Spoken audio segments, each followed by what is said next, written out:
Well, good evening, everyone. Thanks for tuning in to another stream to be Overthunk by Sharky. We are back here for episode 4 of JumpStart Adventures 3rd grade, Mystery Mountain. Tramping around the mountain with Botley, trying to rescue some of the Professor's robots that Polly has sent back in time to change history. I have no idea why I said trouncing. I drew a blank then trying to think of a verb for like wandering around. I was going to say the castle. I can't think of any of the words tonight. That's a great start, isn't it? That's alright. Words are only one part of the edutainment that we have to get through this evening. We have a bunch of other things that we are going to be looking at. Some maths, some music. I'm sure we'll find our way into the Professor's biosphere again, as we have done previously. So let me get the game up and running. And let's get into this.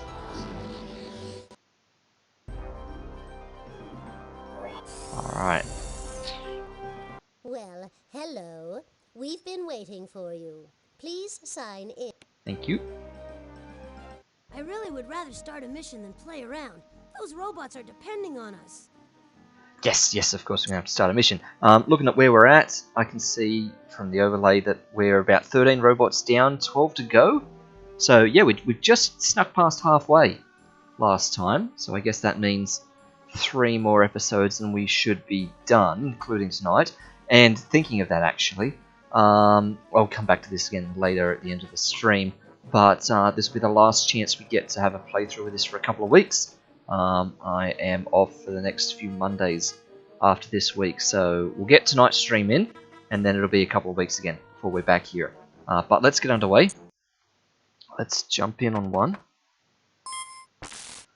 No time to pat ourselves on the back. Select another question so we can save another robot. So what did we do last time? Think of each one of those glowing buttons as representing a lost and scared robot.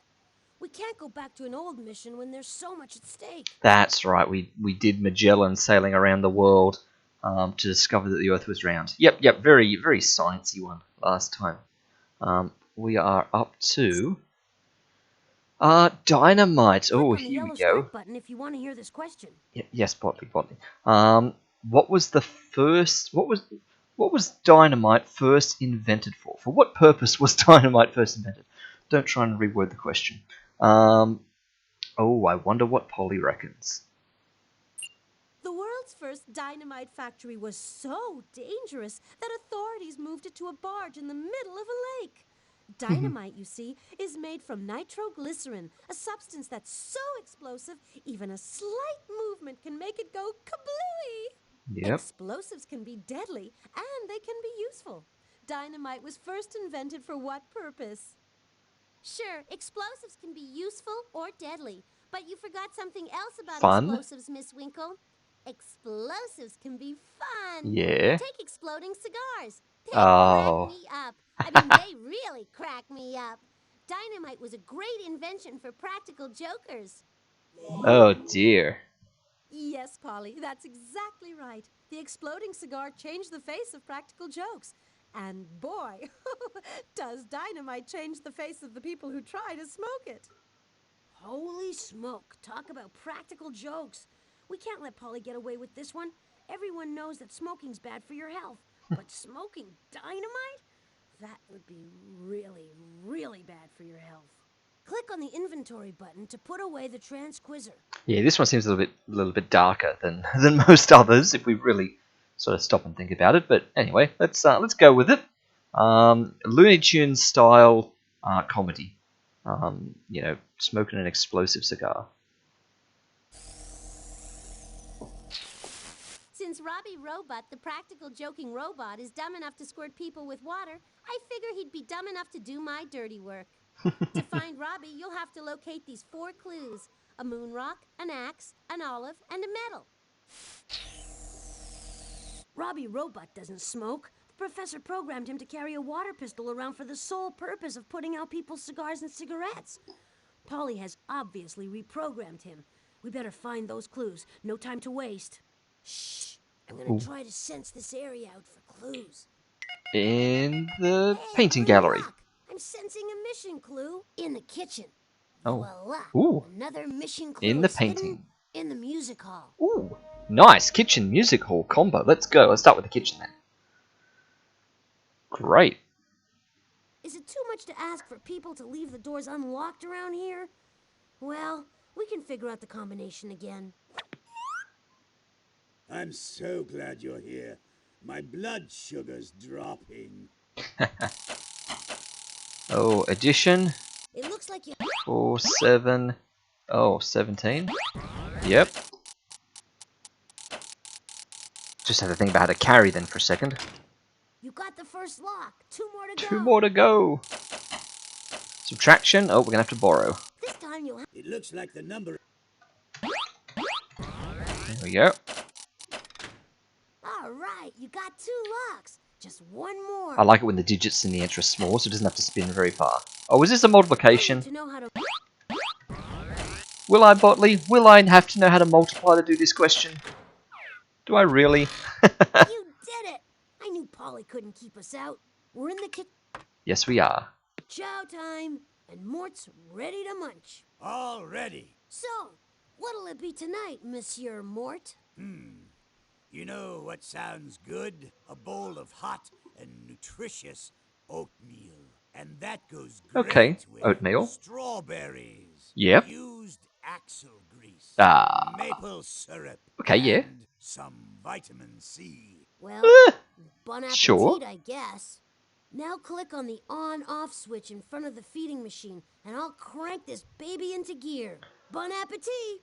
So the maple syrup was fine on oatmeal. Vitamin C is a bit redundant when you've got the maple syrup and the strawberries.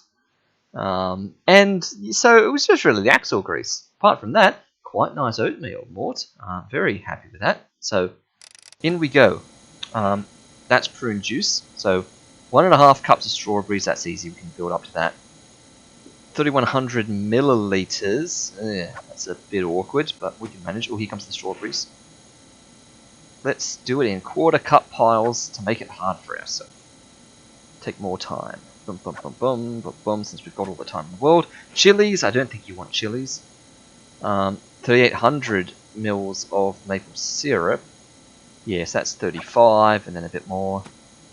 There's the axle grease. Alright, so that one, and then another one that's too much, so that. And another one of them is too much, in fact, so we're going to have a pair of them. And a pair of them. Here comes the maple syrup. So let's go a pair of these ones.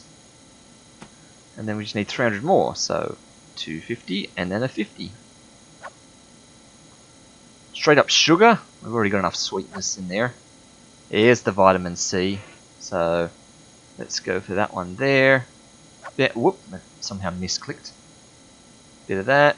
Bit more of that. Another one would be too much, wouldn't it? So we're going to have one of them. And another one of them. And then just 5,000 more. That's it. Good evening, Katooth. Overthinking a public holiday. Indeed. Indeed. Paying the robots overtime. They should be paying me overtime for rescuing them on a public holiday.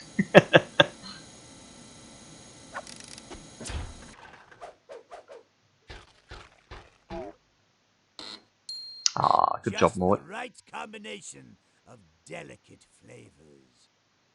All right, you've won, and now maybe he'll shut up. For providing such a fine feast, here's a little tip. Thank you, Mort. Great. Take the clue and put it in your inventory. Whatever that is. Then, Oh, it's a on moon to rock. complete this mission. That's right, it was a moon rock. Stand back now while I sense the place out. Music hall, music hall. Hey, we're in luck. I'm sensing a mission clue in the music hall. Yeah, he says as though we didn't already know that. Of course, the door is locked again. We'll have to get Beethoven to give us a hand with the password. Ooh.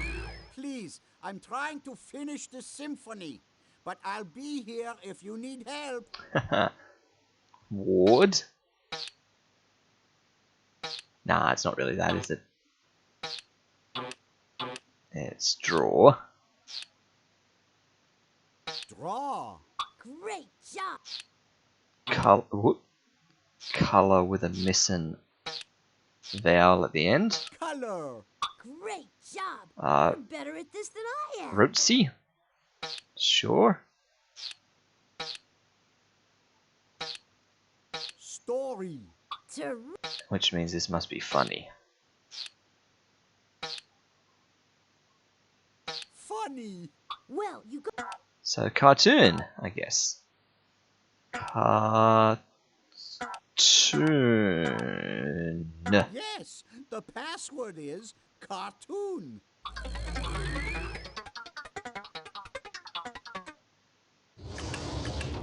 We're in. Follow me. Alright, we'll do. I hate to start this off on a sour note, but Polly. Very funny, Nutley. Now, if you want a mission clue, you'll have to play me this song. And I want it played perfectly, with feeling. Yep, we'll do Botley. Now what we're doing here. Ooh. The music is all a mix. Yes, it is all mixed up. Alright. So, what have we got? There's no nice long one that may be the end. So, this is.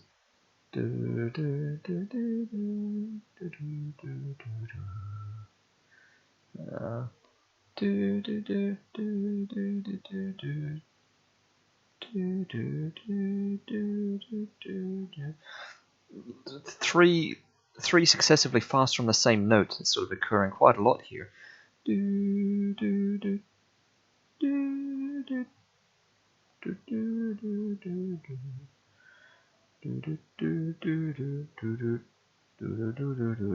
I'm not really sure I can recognize this.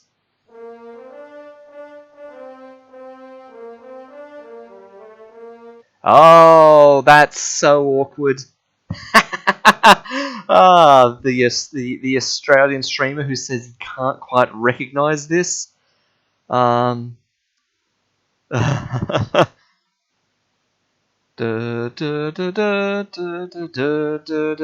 that's definitely the last line then.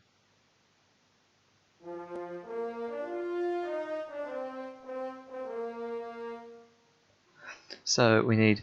I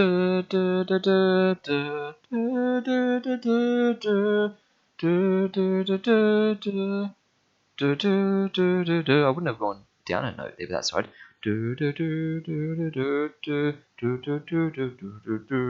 Alright, that's it. Lock it in.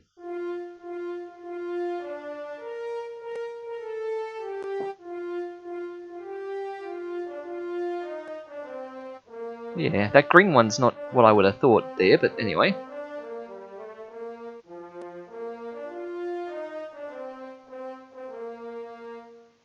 Beautiful job. Thanks, Botley. This song is called Waltzing a Matilda. It was a popular song from the Australian outback, land of the kangaroo and the koala bear. Thanks, Maestro.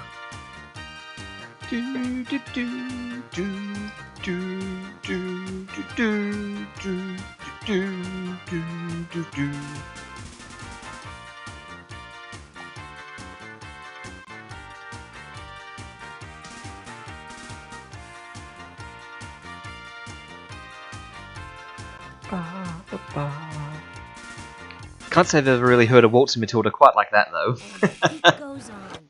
Now pick up the mission clue and let's move on. Watch out, he's got an axe! He's got an axe! Alright, put it in. This floor's empty. Let's try another one. Thank you. Up we go. Quiet now. I'm gonna sense out this area. 50-50. Great. I've got a strong reading in the shrinking machine room. Nice. Nice. No Professor's Butter. Ooh, that reminds me actually. I did the odds after saying last week. So, alright, let's take a moment and see if Botley's going to keep talking while we just wait here. But last week we did 5 robots last week, and the first 4 in a row all had the Professor's Biosphere as one of the rooms to go in. So I was curious about the odds of getting 4 robots in a row that all required us to go into the Biosphere, and we kind of deconstructed this a little bit, and I said that, you know, given the time and patience I could think this through, and I did, and it really wasn't all that difficult. But I've since forgotten the answer, so I'm gonna re-derive it here live on stream.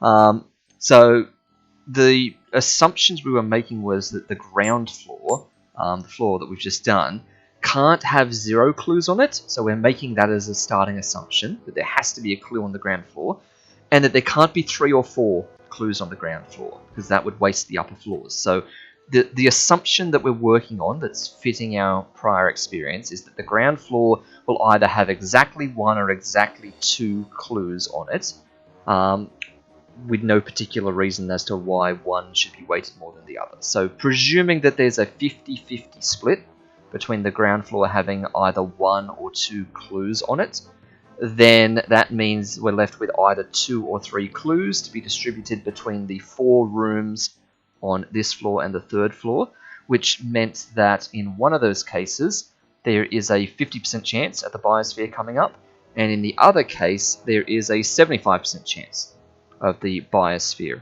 coming up. So if there's a 50-50 between our two options here, then that means that on any given run, on average, there's a 5 in 8 chance that the biosphere is required to be visited. So if we just run that through 4 times in a row, then it should just be the 4th power of 5/8, which I don't have anything on me right now to do this. Is it maybe my phone? Let's have a quick look. 5/8. Here we go, a bit of live calculation. You guys can't see this, so I'm not even doing this on screen. Power of 4. Katooth's beat me to it, 15%. There you go, it's coming back to me now. So something like 1 in 7. Between 1 in 6 and 1 in 7, I think it's what it's. 1 over 6.5, yeah, which is awkward, but that's fine. So, yeah, on average, that means that kind of in expectation of things, because it's like about a 1 in 6 to a 1 in 7 kind of chance that this would happen.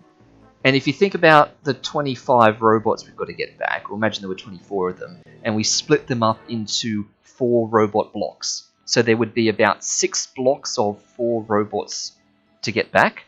So if you treat all those independently and ask, the question on each of those 4 blocks of robots in a row, what's the chance that any one of those 4 blocks contains straight 4 biospheres? Well, it's about a 1 in 6, 1 in 7 chance, which means that on expectation you would expect exactly 1 of those, 6 4-block cases to contain 4 copies of the biosphere, which means this is totally within expectation. As long as it never happens again, as long as we never get 4 biospheres in a row again, then that's actually completely within expectation of what should happen.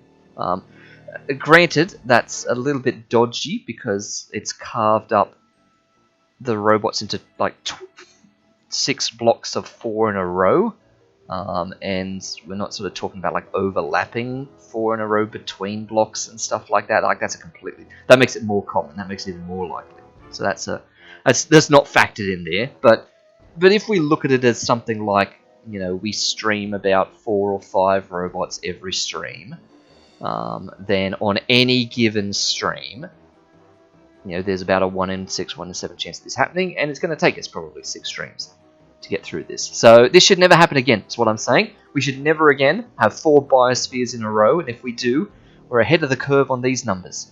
And this is great, Botley. This is the quietest you've ever been for me. I have to remember when I need to monologue to come to this floor, because you just have no more voice lines on this floor. You just look around. Ta-da! Great. In we go. Here we are, back at the Shrinkomatic. I'm Yep. here to help if you need me. Yeah. So I hit a mission clue in one of the specimens. Still, you'll never find it unless you can figure out this hint. This specimen has been known to grow 4.5 feet wide and weigh 500 pounds. That's bigger than Egbert's head. Haven't we had that I one? appreciate the compliment, Polly, but in this age of microprocessors, size really doesn't matter. Yeah, because you said that dialogue line, and I remember we went through all of these. I picked a few, I clicked on a few to guess, and then I started systematically going backwards through them, and it was the last one I came to, which was the first one. Clam. A clam is a mollusk. Yeah, that has all of those dimensions that we require. Do you think that's the right specimen? I Bon do, voyage, Botley. That's French, you know. because we did this one last time, so I know it's That's the a right far one. better thing, harder. Alright, You're pretty good at this, so let's get the show on the road. thanks, Potley. Whoa, I just felt a strange vibration in my body. There's no way I'm gonna last too much longer than 8 rounds. Plus, this place is slick and fast. Click on the mouse to launch me. Alright, let's try and bounce our way up to the top there.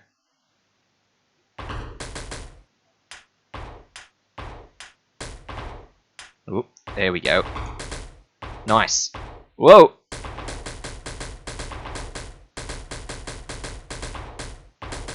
Oh, got all them.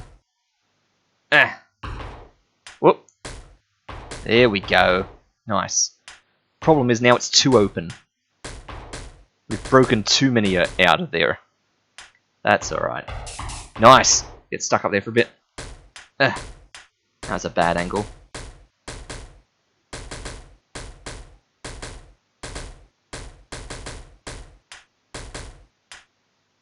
There we go. Oh. Oh no!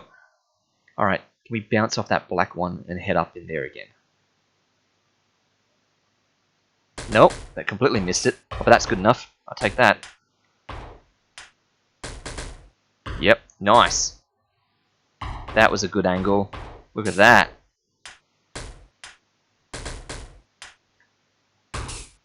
Nice. Maybe one more hit and you've got it. Oh, the lag on that, Botley. Oh, I missed him. Okay, can we hit it this time? I keep missing that black one I'm aiming for. Let's go. Yikes! Got it. Ah, but we didn't time it with that guy. Literally the last one left again now.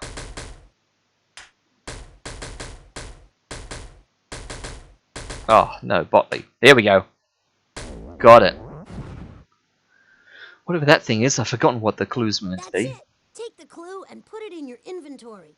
Then, on to complete this mission. It looks like these things. It's like some sort of like weird olive thing.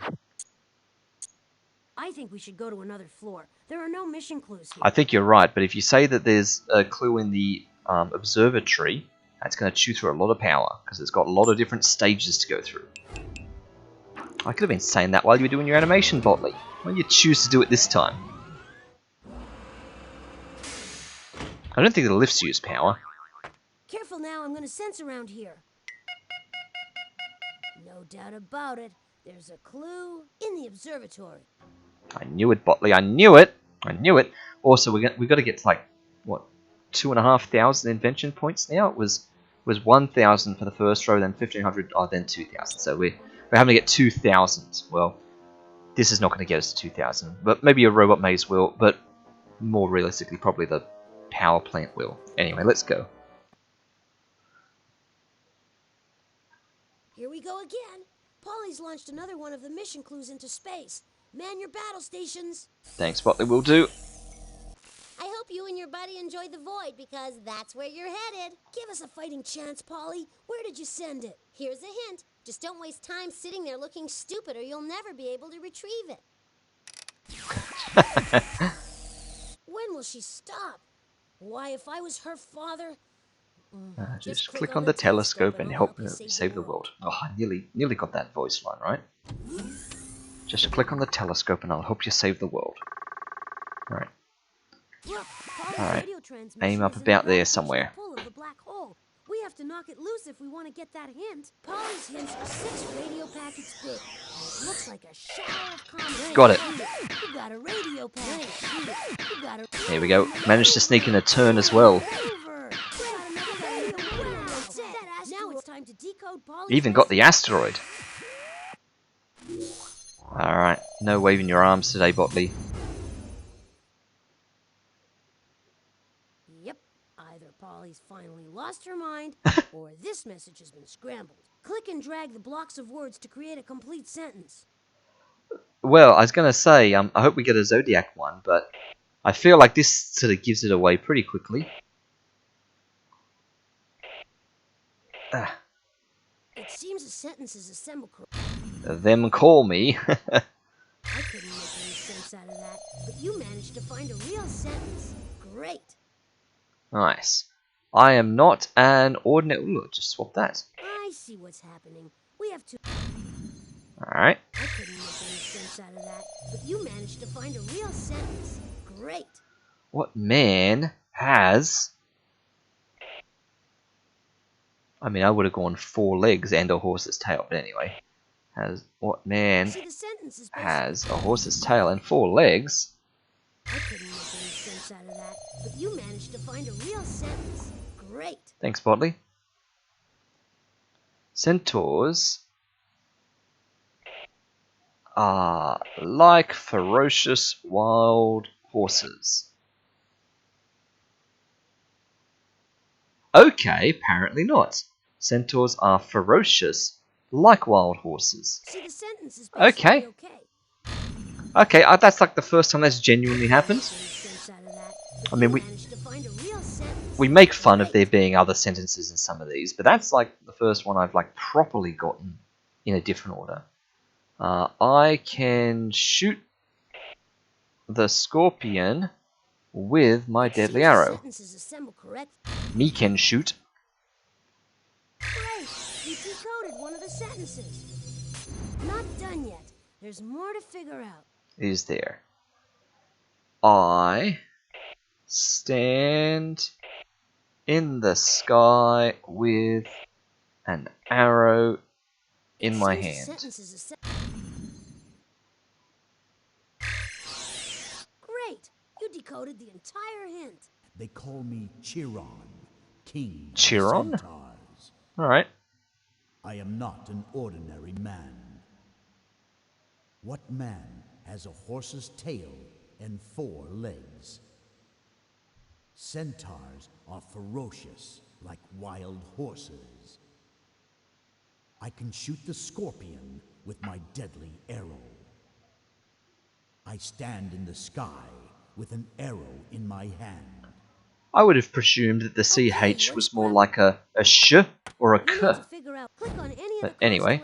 And this machine will tell. Sagittarius represents Chiron, the king of the centaurs. Hear that?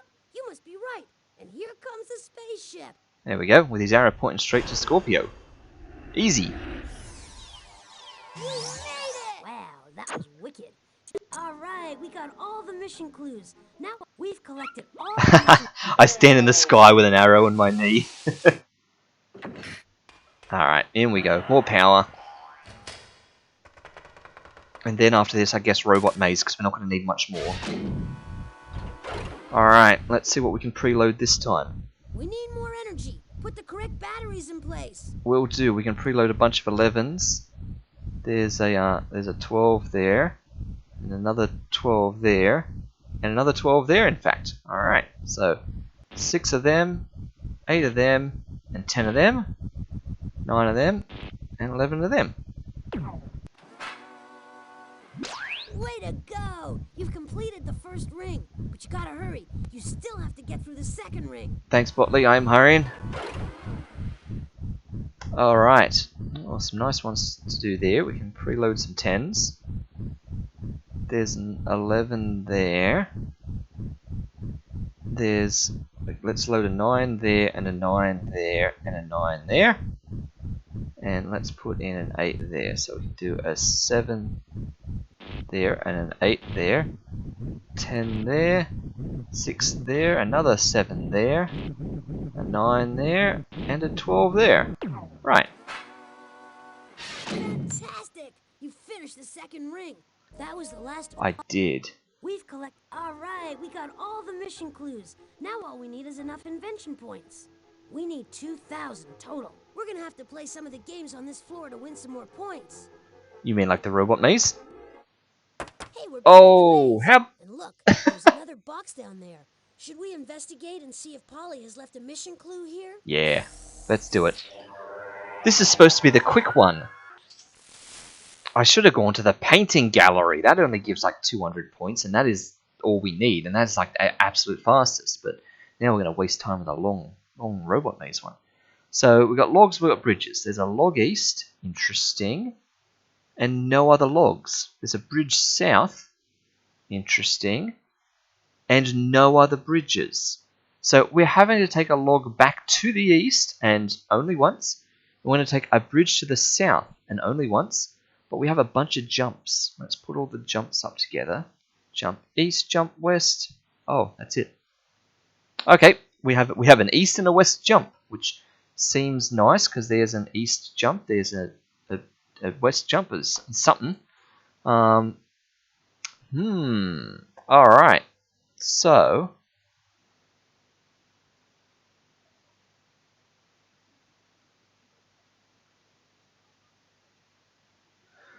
so without like counting it just yet, it could be something like we've got to go across here and jump across here to go down this bridge. And then we might have to jump this gap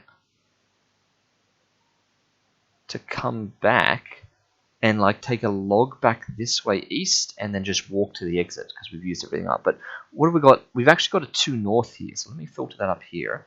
We have to go 2 north and then all the rest are just south, east, and west. So we can only ever go up 2. There's no jumping or bridging or anything north. There's walking north 2. So that looks like from here, walk up to here.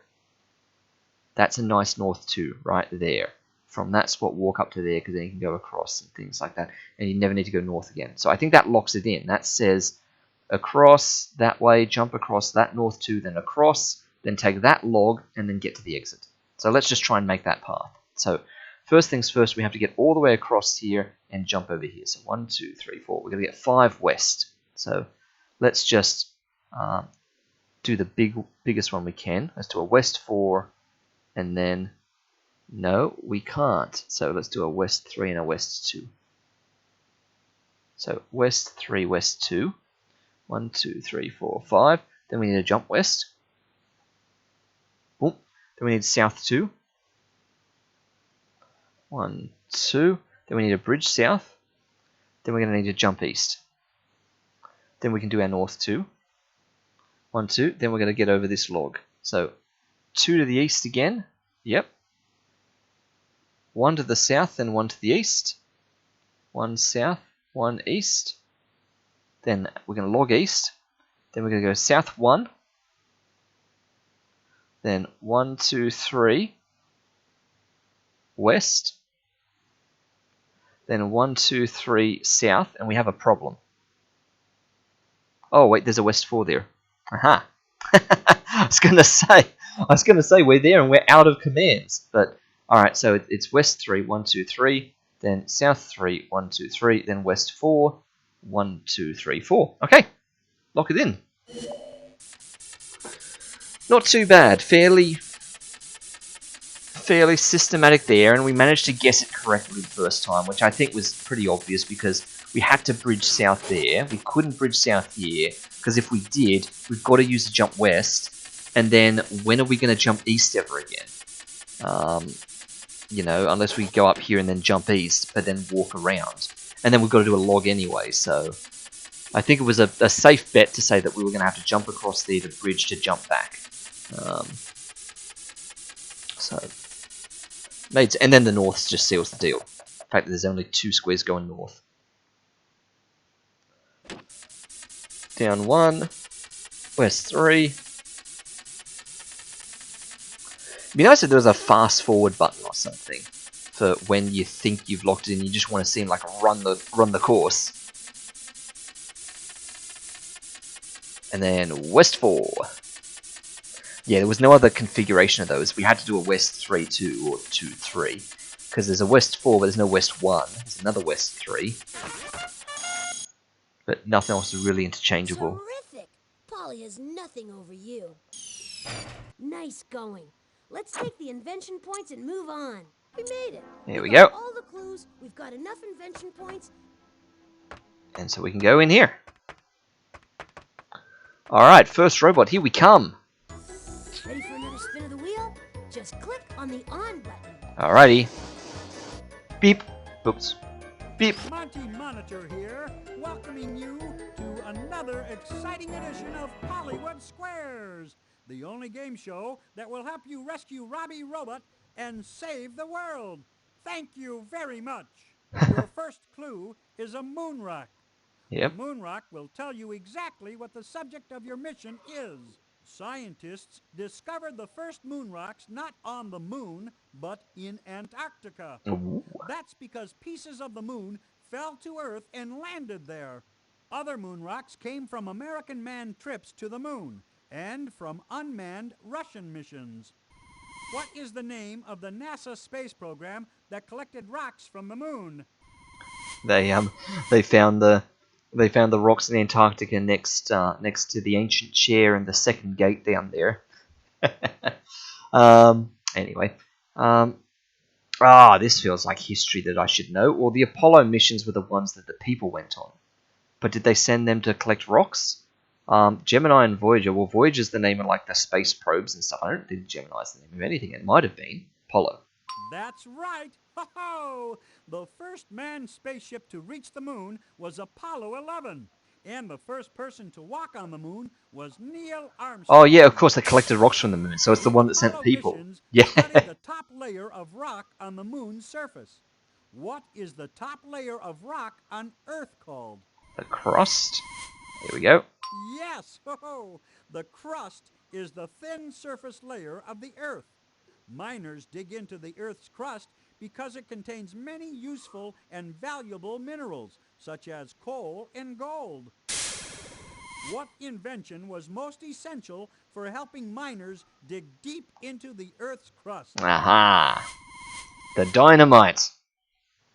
Dynamite! Ho ho ho! The invention of dynamite made mining a whole lot easier. It also allowed cities like New York to dig elaborate underground train systems called subways. What a blast! It seems Polly sent her robot back to screw up the invention of dynamite. I hope Robbie Robot is safe. Diggy diggy dynamite. Diggy diggy The dynamite. next clue is an axe. The It axe will is. tell you when in history Robbie Robot was sent. The axe is one of the first tools invented by early man, and it was nothing but a pointy rock. Early man used rock axes to break things up. What tool does a sculptor use to break rocks into art? Yeah, just craft it with 2 sticks and a couple of cobblestone, and you got yourself a stone axe. Nice. Chisel. That's right! Hey! A shovel. Sculptors use chisels to create beautiful shapes from rock. But some sculptures are too big for chisels. Alright, yeah. One of the biggest sculptures in the world Ah. depicts 4 presidents on the side of a huge marble cliff in South Yeah, what Dakota. is that called? What's that sculpture called? Oh, Mount Rushmore, of course. Yes, the Statue of Liberty. That's right! Oh, Mount Rushmore was too big for an ordinary chisel. To start sculpting, the artist used dynamite. Oh, of course. If you know that dynamite was used in 1927 Ah, here we to go. begin sculpting Mount Rushmore, which of the following is the only possible date for the invention of dynamite? Alright, well if they blew it up in 27, and the only date that makes sense would be That's 1866. right! Hey! Dynamite was used to cut away slabs of the mountainside. And you now know that 1866 marked the invention of dynamite. Smashing! Polly sent Robbie Robot back to Smashing. the year 1866 when dynamite was invented. Now we just need to figure out who invented dynamite and where. Thank you, Nigel Thornbury. The next clue is an olive. It was an It will olive. tell you Okay. where in the world your mission will take you. People first began to eat olives 5,000 years ago on Crete. That's a large island off the coast of Greece. On what kind of plant do olives grow? Ooh, an olive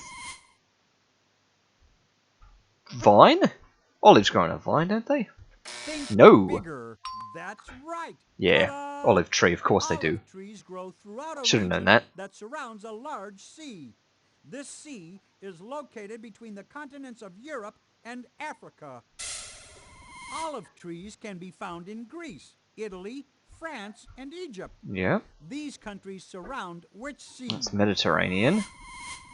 Great going! The Mediterranean Sea is a small ocean lying between southern Europe and northern Africa.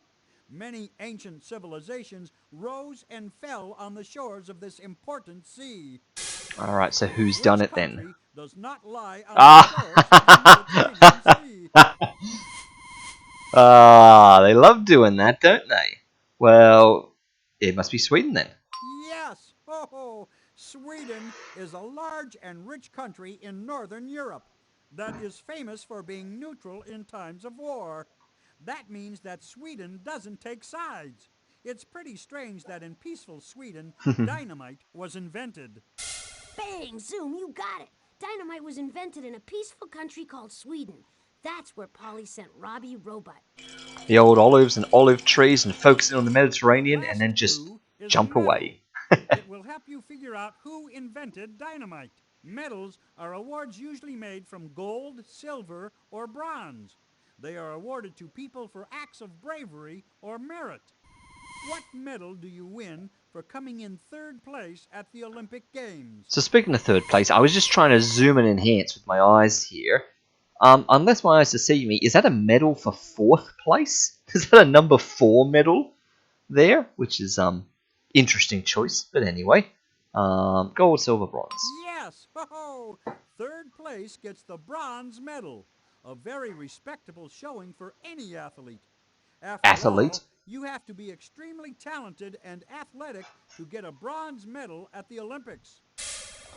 Winning the bronze medal at the Olympics means you are strong and healthy. What kind of medal are you awarded for getting hurt in a war? No, it's Jupiter. Oh, I feel like I've missed the context for that. What was that in reference to? I was talking about the olives and olive trees and zooming in on the Mediterranean, then jumping elsewhere. And I was talking about the medal, about it saying number 4. Oh, was that the symbol for Jupiter? Like like how the planets have like a little symbol for them. Wow, I haven't thought about that for ages. The symbol for Jupiter looks like a 4 little. Yeah. I mean, because obviously you think of the symbol for Venus and Mars and stuff like that because they're used elsewhere. But yeah, that's right. Yeah, no idea why it'd be that though. Exactly, that seems to make even less sense. But that's an interesting thought though. I blanked this question entirely. Getting hurt during a war. Um, oh, for getting hurt in a war. Now this is gonna really give things away. Medal of Honor is like for valor and bravery, right? So Red Cross, right, is Red Cross is injury and stuff like that, like the Red Cross. Purple Heart, I also associate with injury and stuff like that, but maybe Purple Heart's actually death. Maybe like if someone has died in the line of duty, the Purple Heart is awarded to them posthumously or something. So maybe it's just the Red Cross for getting hurt. If not, then Purple Heart. No. Oh, Yes, all right, indeed. sure. The Purple Heart is one of many medals a soldier can earn in times of war. All right. Who invented a medal for making peace, not war? Yeah, no, that's true, Katooth. You're right. So I know that the symbol of the Red Cross is a protected symbol. So yeah, by the rules of war and a lot of other things like that, you're not allowed to like display a Red Cross unless you're actually a medic. Yeah, and more to that, I actually know a story that's come to mind, and I can't quite think of what it is off the hand now. But it's a video game, and I'm sure it's happened in multiple video games. But I know that the symbol, the Red Cross symbol, is like so protected that like its exact representation is like either not allowed to be used in video games or has to be like heavily licensed or something like that. I can't remember. Maybe it was like Undertale or something. There was some sort of a video game. Like there's a story here about a game that featured like the Red Cross symbol and like had some trouble for it. There was some issues because the symbol can only have this one meaning and it has like protected use or something. But yeah, I'm sure Google will solve that for me.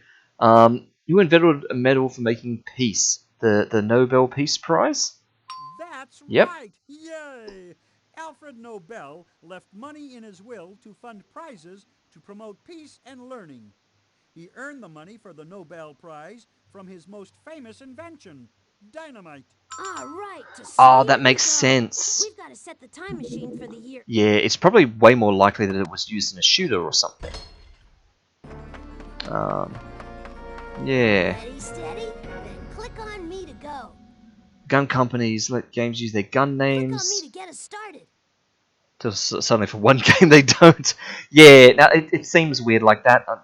Copyright issues with things sometimes. Okay, no sudden moves. We're about to visit Alfred Nobel's laboratory in Sweden, where he's experimenting with explosives. This should be a blast.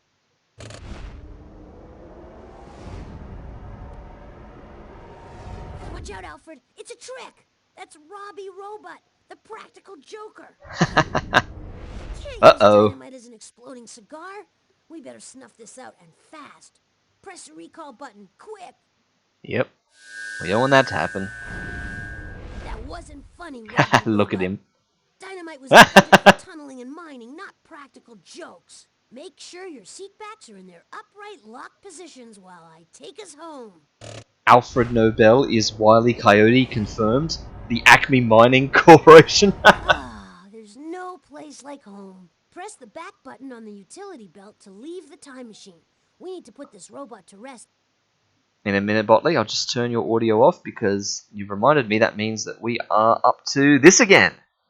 So we're gonna have to bounce around and try and play the odds, roll the dice, do something. So we're up to robot 14. So in the last couple, we've had 7, 8, 9, 10, 11, 12, 13. Yeah, that's all good. 11, 12, 13. 14 feels like it's going to be due on the bottom row down here. 10, 11, 12, 13. So like this one down here is the last square in the entire thing that doesn't have a robot adjacent to it somewhere else. I mean, I'm not counting diagonal adjacency. I'm talking about just in-row adjacency, and I'm not counting across the gap here like that, but literally a neighbor. This is the only square left that doesn't have one. So, but that's just a straight drop below. 10, 11, 12, 13. Drop straight down there. I feel like maybe it drops to one of these. Surely it doesn't go all the way back to here. Katooth's been guessing bottom right corner for the last 3 or 4. I was about to say, oh yes, this one, but that's bottom left. Yeah, you've been going bottom right for a couple, and I'm feeling like it is bottom right, just for that spacing reason. But we're really overthinking just how much the creator of this is spacing them out. Maybe they weren't thinking that hard. Maybe there is just some randomness to this.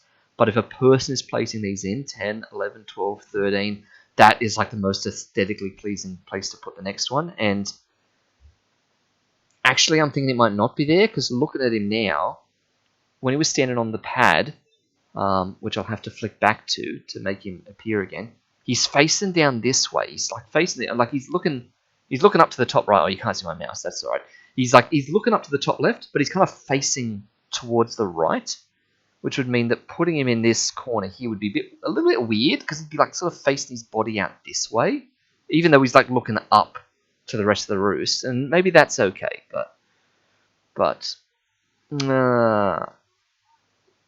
yeah, the one next to it, that one there, yeah, but if you're gonna go there, you may as well go there. I mean, I was gonna say maybe we're overthinking it, but then we're on brand, aren't we? So, all right, well, let's lock it in. So I'll go bottom right and steal Katooth's thunder since he's been trying to go for that one for weeks now, and Katooth can go the one next to it. So we'll have the bottom pair together, and see what we get. All right, Botley, you can have your voice back now. So there was Hey, 13. things are looking up here. So We've I'm gonna added go another here. Robot to the roost. Katooth's got this You one here. say sweet dreams. Come on, bottom corner. Yeah, it is. There really is a real human being actually doing this. Another robot safe at home. I bet you think you're the smartest little robot in the world now, don't you, Gutley? Well, you're not as smart as I am, and I'm gonna make the next mission so tough you'll beg to be taken to the scrap heap. No time to pat ourselves on the back. Select another question so we can save another robot. Click on the inventory to start a mission.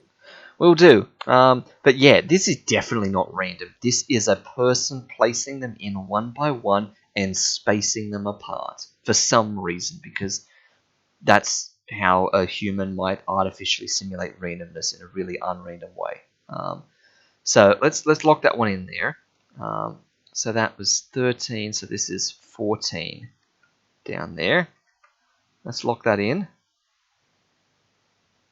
And saving. Oh, and now is it gonna crash while I'm trying to save it? Nope, it's not.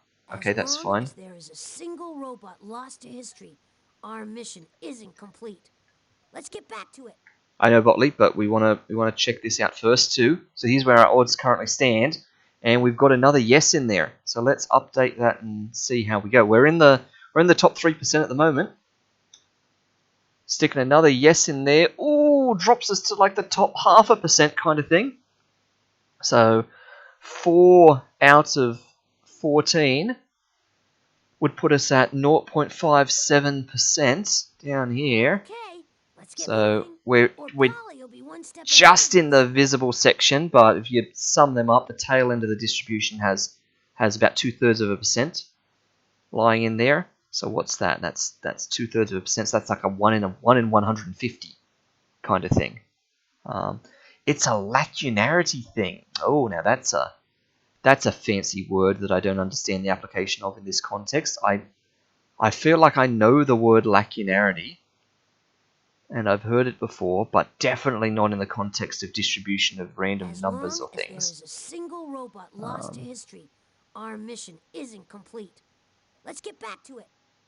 Alright, let's do that. The possible apocryphal story of how Mandelbrot came up with the mathematical measure of lacunarity. Oh! Lacunarity is from fractals. Of course. Of course. Okay, I've just completely forgotten all of that terminology from my third year fractals course. Okay, let's get out of here. I don't feel right lingering here when so many of my brethren are lost in time. Let's get to work. Yeah, I know, Botley, I know. So in terms of like for the future, this square is still protected because that's where the next disc is going to drop off here. But looking around the robot roost, this here is the only 2 adjacent empty spots. So if I was a real human being and I had no other choice but to put a robot next to someone for my next placement, my eyes would probably be drawn up to here to the biggest gap, because every other gap is like immediately next to someone, but at least this is like a 2 wide gap I don't in feel some right sense. lingering So here when so many of my here brethren are lost in time. might jump Let's up get to to this work. other square one. Because again, if it goes here, that's adjacent to way too many other robots.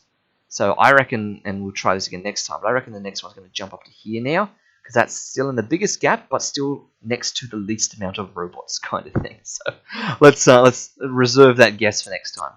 All right, Botley, let's do it. Let's take a look. Been there, done that. Pick a mission we haven't completed. Mining, that's right. All right, so last one on this disc.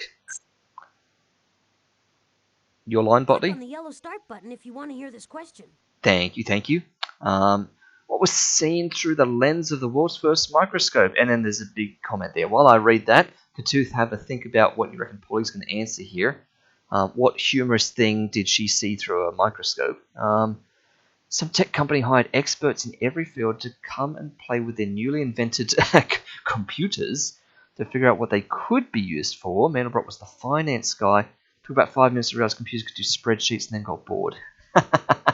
Really? Because, yeah, and of course, you know, the early days of computers, fractals and stuff like that was like a big thing. Like that kind of turtle graphics and that iterative, recursive kind of programming, visual, you know, as soon as there was that visual interface to things, it just seems very natural for fractals to arise out of that environment. But yes, so he's the finance guy, discovers that spreadsheets are possible, and he's like, yep, this is like the sum total of computers.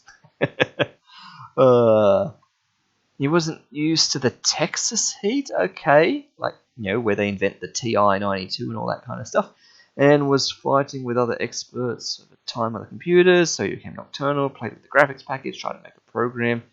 to make a night sky by placing random white dots on a black screen. Here we go. Right, so this is where we get the apocryphal story about Mandelbrot and fractals and lacunarity and yes, and how you sort of get measures of randomness by spacing. Yeah, invented a whole field of study to figure out why his random dots looked different in layout to the stars. Exactly, because humans trying to be random versus like things that appear random in nature and stuff like that. Yeah, okay. Huh. I mean, that's how a lot of these, pure mathematical fields and stuff like that tend to get invented. Yeah, stars are more clustered than a random placement. Exactly. Yeah, there's other physical factors at play and stuff like that are determining where stars are. Botley, just so quiet again. This is another one of these rare places where, after saying about pushing the yellow start button, he doesn't say anything else. Good work, Botley. All right, so what does Polly reckon was seen through the lens of the world's first microscope? Probably like a little like cockroach or ant or amoeba or something doing like the can or something with like a top hat and cane doing like a little dance routine. Surely, like it's going to be again Looney Tunes style kind of thing. Yeah, ants. Yeah, something like that. Let's go. Let's see. Yellow start button. The word microscope is from Greek. It means watcher of the small. A Oh, microscope okay. is an instrument used Sure. to see things that are invisible to the naked eye. The invention of the microscope revealed a whole new world, a world beyond people's wildest imagination. What was seen through the lens of the world's first microscope? The tiny creatures thought they were invisible, so they'd take baths whenever they wanted, never Oh. guessing that someone might be looking at them. Well, the first person to look through a microscope caught a tiny creature in the bath, buck naked. Okay. That's right, Polly. The poor thing was ever so embarrassed, and the person looking at it was mighty embarrassed as well. Polly can't be serious. Tiny creatures don't take baths. It's Polly who needs to clean up her act. What do you say we clean it up for her? Click on the inventory button to put away the transquizzer. I mean, I guess I was kind of on the right track with like the Looney Tunes style of humor that's going here. How is a robot setting this up? Exactly. A robot is like finding a tiny ant, getting it to take a bath, and then placing it under the microscope. Yeah, there's like Looney Tunes level of unbelievability here because of course there's also this sense, as they just said through their dialogue, that the tiny creature is then suddenly aware of them looking at it and gets mighty embarrassed and stuff like that. Like as though it suddenly sees the microscope descend upon it and like the comical eyeball looking out the aperture at the end and stuff like that. Also, I've well missed my cue now, but I was going to make a joke about microscope as Miss whatever your name is, Miss School Teacher. I can't remember your name. Miss Purple Shirt Teacher, calling microscope Greek for watcher of the small. I was going to make some sort of joke about a macroscope being watcher of the big. But anyway, all right, put it away. Let's get some clues. Let's figure out how a robot is setting this up. Bathley, you're all wet. Badly. Send Slobot, the dirty robot, to do my bidding. And boy, is he gonna make a splash. If you want to find him, you'll first have to locate these 4 clues. Eyeglasses, a flea, a cork, and a telescope. Some of those are actually related. Polly's all washed up this time. If she thinks she can get Slobot anywhere near a bathtub, she's got another thing coming. He loves dirt so much, he married Professor Spark's vacuum cleaner. Oh, But just wow. in case she's reprogrammed him, let's find the clues. There's a couple of weird things about that. Okay, so yep, marrying a vacuum cleaner because you love dirt so much, which is weird because a vacuum cleaner's job is to like clean things up. But I guess the takeaway here is because it's like filled with dirt, so it loves the vacuum cleaner so much.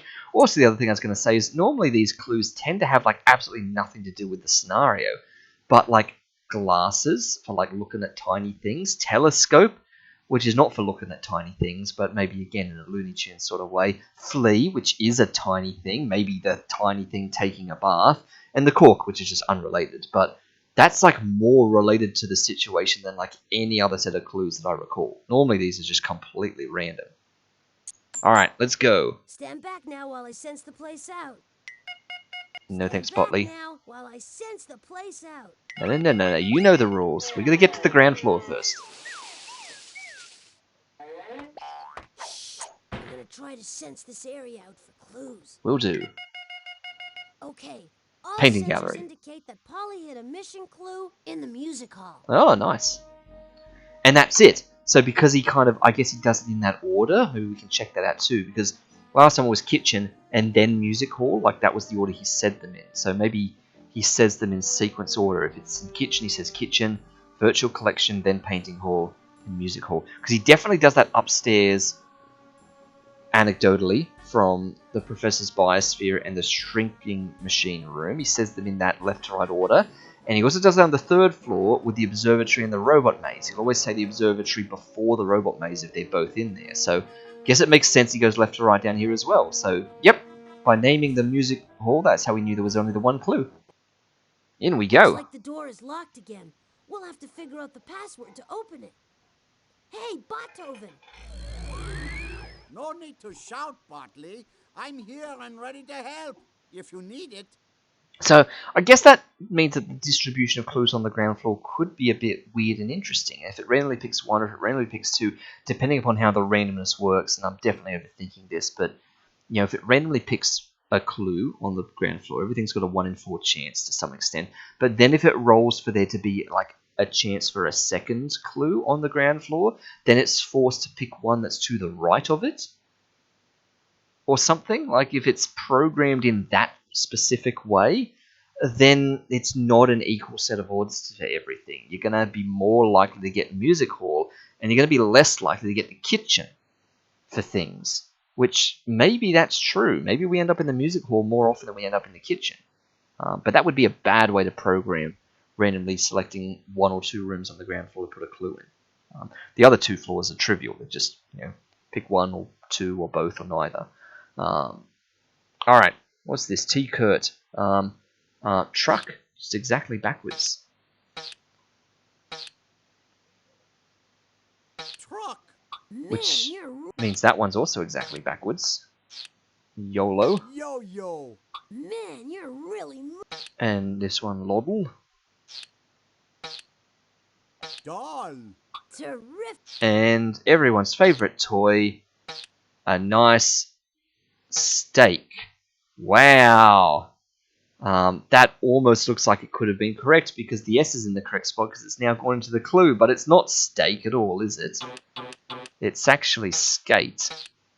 But you wouldn't have thought so. Like these both look correct. Skate. Now that you've figured out all the words, you just need to unscramble. Because the S was the only one that needed to be in the correct spot there, because the rest were incidental. It was the S that was jumping across here. So it is toys. You are right. The password is toys. Toys. We're in. Follow me. Follow me.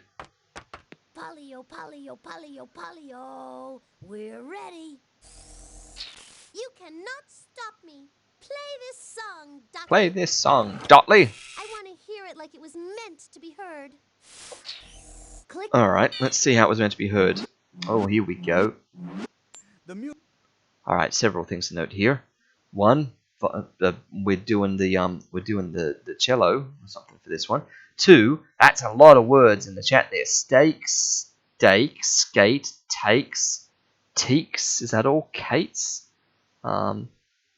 Task with an E on the end. E-task.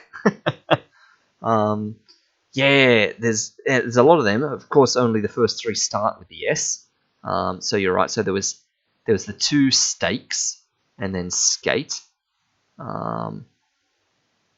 Yeah, I mean that's an easy one for any anagram website to handle. But Yeah, The music on this tablet is all mixed up. Oh, You yes, need to Botley, we know. move the musical phrases so they play the song correctly. Yes, yes, Click Botley. on Maestro Trombot to hear the piece played correctly. No, Then no, move that's the fine. phrases so they're arranged in the correct order. No, To play the piece as you've arranged it, click on the play button on the instrument selector. I know what we're doing, Botley. Thank you. I'm just reading the chat, Botley. I'm staring at the words, trying to spin the letters in my head, and I can't think of any others. Wow, that's a... Yep, yep. Let's see. Could we start with a vowel? Using up the vowel early. Yeah, that was a low one, not looking at the keyboard. I wondered what that was, because there's no way that's an emoji. Because that's what, like, two eyes that might be crying, and then with, like, a weird nose through the middle. Like an upright face, not a sideways face. Like, anyway. Could we put it? Yeah, crying and poking tongue out and stuff. Yeah. I was sort of doing like, yeah, an upright version. I'm sure there is an emoji. Absolutely. Acts, eats, cast, Kaste. That's with a C. But anyway. All right, that's enough anagramming. Let's have a look at some of this music. All right, Botley. So we've got some long blue ones in here. Have we seen a long blue one before? So this is do do do do do do do do. Oh, this is when the Saints go marching in. Do do do do do do do do do do do do do do do do do do do. Okay, that's easy. So this is the top one.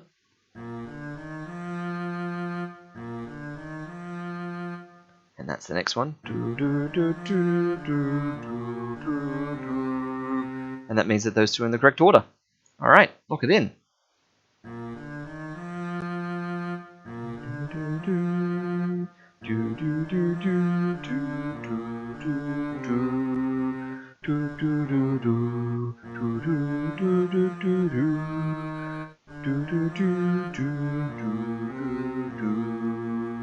Nice. Way to go! I'm glad they're picking like semi-decent songs that I could at least This recognize. song is called When the Saints Go Marching In.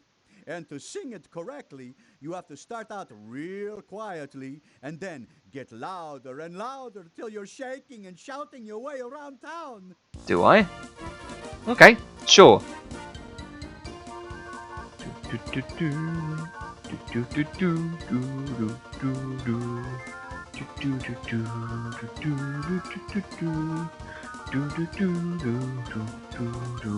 That one's a boppy one.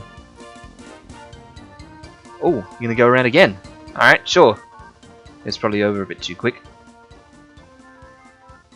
Is it just me, or is he getting quieter now? Why are you getting quieter? I thought you said you gotta get louder. Maestro? What's going on? Music to my ears. Okay. Store the mission clue in your inventory, then we can continue our mission. You had me worried that maybe there was an issue with the game's audio then. I'm watching it get quieter and quieter on the soundometer on Audacity on OBS here, and I'm like, oh, is the game going a bit busted here? You go, Maestro. I found your glasses. Oh, kinda almost work. What about you, Botley? Glasses? Oh, they're a bit pinched on your nose there. Here we go. Do a bit of depth perception. Let's drop them down. They can rest on the bridge of your nose there. You can just peek over the top of them a bit. There we go. Nice. This floor's empty. Let's try another one. We know that, Botley. Whoop, whoop. Great. I've got a strong reading in the professor's biosphere. Yep, because as the math says, if there's only one on the ground floor, there's a 3 in 4 chance that there's a clue in the biosphere. And the fact that there's only one there means that the other two are both upstairs. So, alright, done and dusted. Oh, yes. I'm glad you're excited, Botley. Underground again. Oh, yes. You just know you like to watch me suffer through this. Alright. First door never works? Yeah, see, first door never works. That's the rules. Alright. At least on level 3, first door never works. Oh, we can get that. We're going gently enough.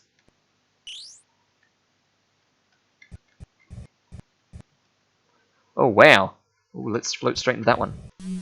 Nice. Nothing like a nice roadkill sandwich, huh, Ratley? Ooh, okay. Which animal finds the bodies of dead animals and feeds off them? A vulture, a bald eagle, or a hummingbird? I feel like that's one of our easiest ones we had in a while. Big deal, you got one right. So, vulture. Immediate, hard commit to desert. Straight away. Desert. Definitely. Maybe savannah. Let's lock in desert. Yep.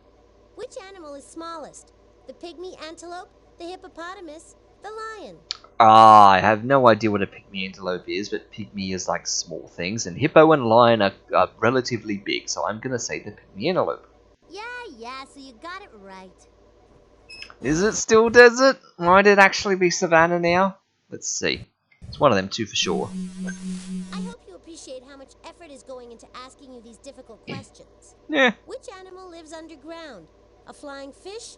A golden eagle? A ground squirrel? Come on, Polly. These seem really easy, even though, you know, I'm not 100% on, like, some of the creatures sometimes. Flying fish is both flying and fish, lol, which is definitely not going to live in the ground. Golden eagle is a type of bird. I know that, Polly. Beep. So, ground squirrel. Yeah, so you got it right. It even says it in the name, Polly. Lives in the ground. We are not going to go for that one. We're going to leave that behind. Is this a Pokemon starter joke? Well, I've run out of questions. Just go on through. Oh, thanks. Only kidding. Ah! Which animal is known for its laugh? The clam, the chimpanzee, or the hyena? Monkeys do laugh good, and I don't know about a laughing clam, but yeah, it's hyena. That was way too easy. So we're going into the Lion King, and Lion King is savannah, isn't it? Not desert. Lion King is definitely savannah. Ooh, that was a narrow miss. Ooh, look at that navigation. There we go. Oh, Dotley, you're such a hayseed. You crack me up. Which of these is created by people to grow food? A farm, a meadow, a pasture? Well, you just grow food on a farm. Yeah. Big deal. You got one right. Well, you're not going to put a farm in the desert. Okay, so I guess I've backed myself out of desert now. So we're going to go across into savannah. Which is after rainforest, I guess? Can't remember. Yep. Come back, Botley. Come back. Actually, you're not Botley. You're just the little rocket ship thing.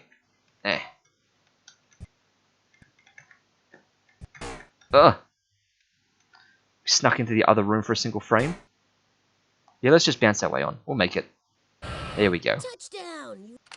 We did make it, Botley. All right. You snagged that clue. That's the flea. There are no mission clues on this floor.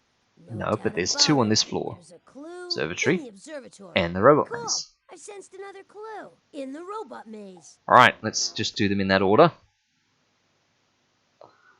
Uh-oh. I'm picking up vibrations that tell me that Polly's launched another one of the mission clues into space.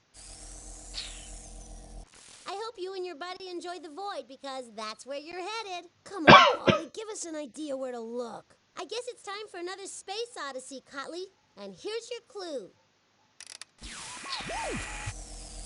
I have no idea what's in store for us this time, but we have no choice. Click on the telescope.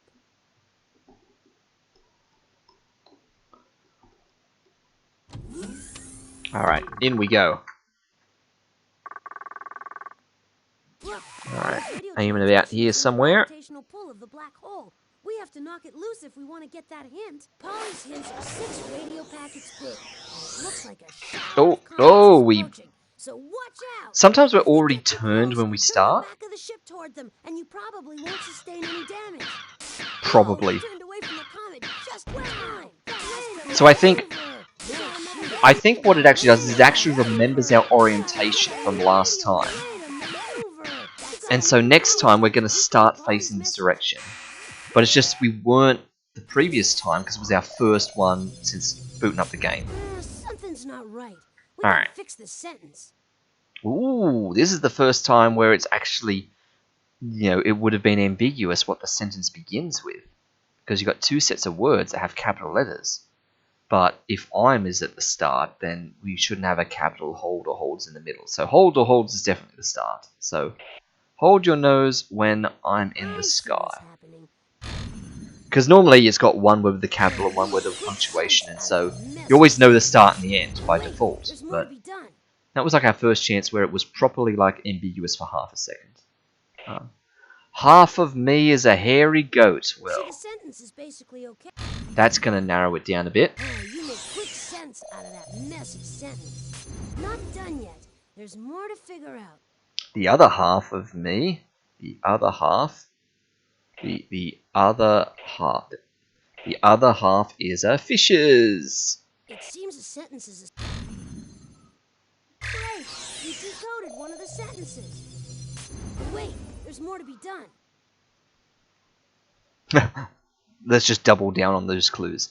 I as a slippery goat with the tail of a fish. Okay. I was going to say, that's a sentence already, isn't it? But no, slippery is not modifying goat. Slippery is modifying fish. Wait a minute. Since when does something happen if I take too long? I see what's happening. We have A slippery goat with the tail of a fish. decoded one of the sentences.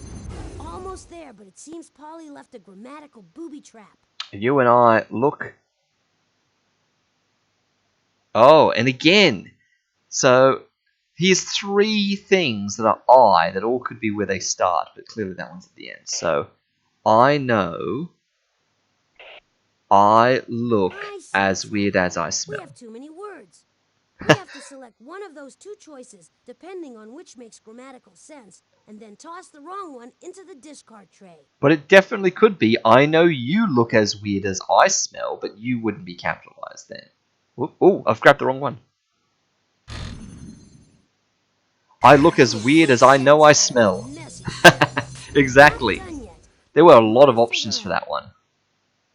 I can swim and scamper across the See, sky. the sentence is basically okay.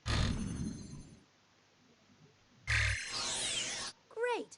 You decoded the Nice. entire hint. Hold your nose when I'm in the sky. Half of me is a hairy goat. The other half is a fish. I'm a goat with the tail of a slippery fish. I know I look as weird as I smell, but I can swim and scamper across the sky. Alright. Okay, you Yes, in we click go. on any of the constellations. So, and this machine will tell you a little bit about them. Capricorn is a goat with the tail of a fish. There you go. Hear that? You must be right. And here comes the spaceship. It's fine when you're a zodiac constellation, because at least I've got some chance of recognizing you from just a visual image. Hey, that was great. Click on. No doubt about it.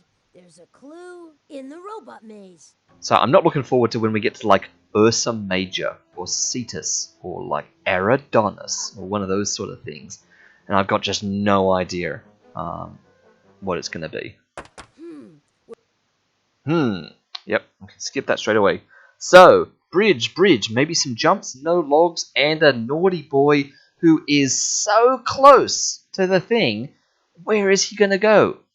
Because if he just walks up and down here, then we have to somehow time this perfectly. But if he walks side to side like this, we have to somehow time going past him. And there's no teleporters.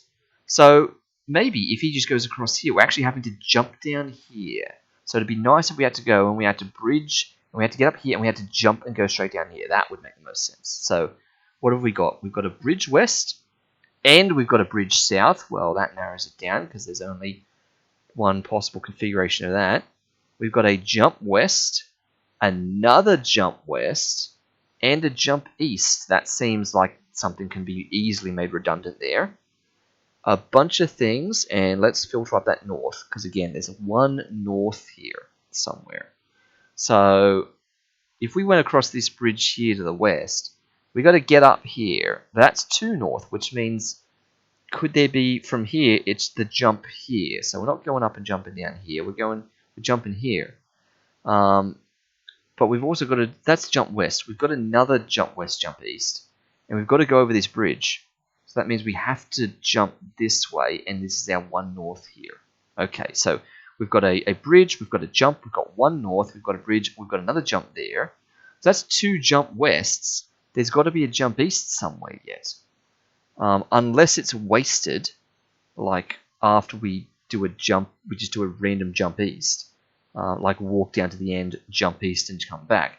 Then we would have to do something weird, like I don't know. After we because it's bridge south, so we are bridging from here. Oh wait, no. Wait, no. So it's if we're bridging south, we can go one north to get to this one, or if we went to this one, we bridged east, which we're not doing. We go one north to get to this one now. So this is bridge west. Okay, so let's just start and follow it and see what happens. So if we go straight for here and bridge this straight away, then there's 3 south, which we've got. So let's do a 3 south. Let's do a bridge south, and then just let's make a beeline for that bridge. So there's 1 west. Then we're going to jump west. Then we're going to take our 1 north here, so we can bridge west. Then we can jump west, and we're basically on the home stretch now. 1, 2, 3. 3 south, and we're done.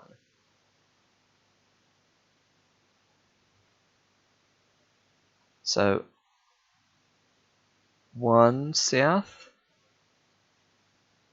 2 south. So there's the 3 south. So that's the jump west, and we're done. And we've got all of these left. Now, this is where we showboat and waste it all at the end and just go across and back and forth here. But that robot is probably going to just walk up and down. And if he does, wasting all those moves at the end is just complete showboating. So maybe we waste the moves somewhere else where the robot's not going to be. Because if he just walks up and down, we're just going to do this and we're going to die. But if he walks side to side, then we just have to hope we've timed this right to walk past him. So surely they're going to have him go up and down. So if that's the case, where have we got space to showboat? We've got to do a jump east. We've got to do a bunch of wests and a bunch of easts. But weirdly, they're symmetric. We've got... Oh, no, they're not. There's 3 wests and 3 easts cancel. There's a west, another west, and then a jump east, which undoes the 2 wests. So we can do them just before the bridge here, in this long gap up here. So after we've gone down south 3, we're going to go west 3, and then we're going to go and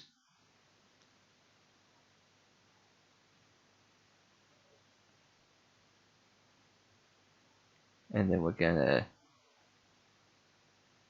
jump east. So let's go west 3, then we're going to jump east, and then we're going to go west 1, and then west 1 again, and then east 3. So we're just gonna run back and forth and just burn up some of these in order to then go over the bridge and do the rest of this. So it's like we've been given way too many things, because there's no point going over here. Like we could just do this all the starts before we go south. We could just do a bunch of wests. So 1, 2, 3 west, 4, 5. We could do the wests over here. That uses up our 5 wests, and then we've got to do 3 east and a jump east to come back. Like there's... Oh, I see. They might want us to jump across here. Go across here, down here, jump across next to the bridge. Okay, that way at least our jump is not completely meaningless. Maybe we should do that. Maybe we should do it how we think they intended us to do it. If we go all the way across here, we can walk down here. Then we could jump across here and go back to this bridge and then come back. At least that's going to feel like their intended path then. Rather than just go straight down, waste time down here, and cross the bridge. Although, maybe that's funny. Okay, maybe let's acknowledge their intended path. So they intended for us to start by going west 3, west 1, west 1, to get us all the way up to here. Then south 3, to take us down here.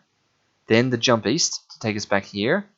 And then the east 3, to take us back to here. And then we can bridge south. So it's just these first couple that we're going to go down here, and we're going to waste time here. And as long as this robot doesn't somehow find his way up here, we're good. Oh, he is going side to side. Oh, he's literally going to those two? Oh, that's weird. Why would he do that? We could have done stuff here and jumped back and forth and... Oh, we could have done all sorts of things. Now we're just gonna waste time up here. Ah, Botley. What has Polly done with these robots? All these are just redundant commands. So there's 1,000 solutions to this one.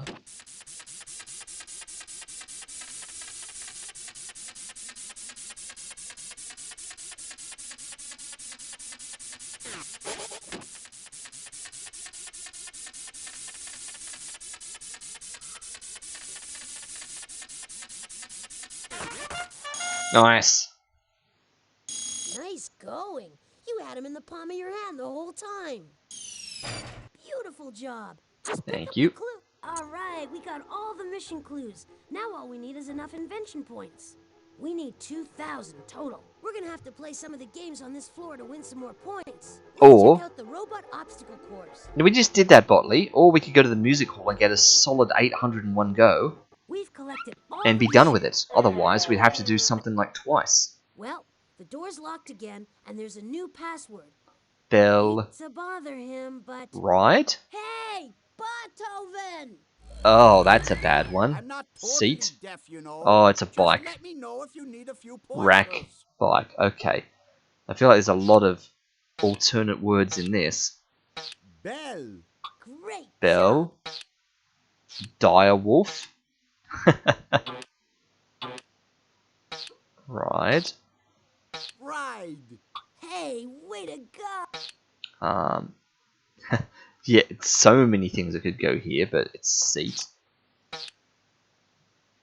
Seat. Man, you're really moving. And rack. Rack. Well, you got Which makes that bike. Bunch of four-letter Right. words. The password is bike. Also, hopefully we've got enough power to actually play some music here. the doors open, and the crowd goes wild. Polio, polio, polio, polio. We're ready. All right, Botchley, time to Botchley. sing for your supper. I want to hear it like it was meant to be heard. Alright. Click on Yep, let's do that. Whoa! The music. The music! The music has got lots of little bits. It's like it's Morse code this time or something. Why is it in like groups of 3 like this, and then a group of 5 here? Like, they're not even really simulating bar lines. They're kind of like simulating little like block patterns or something, like a doo-doo-doo-doo. That's interesting. So, what is this?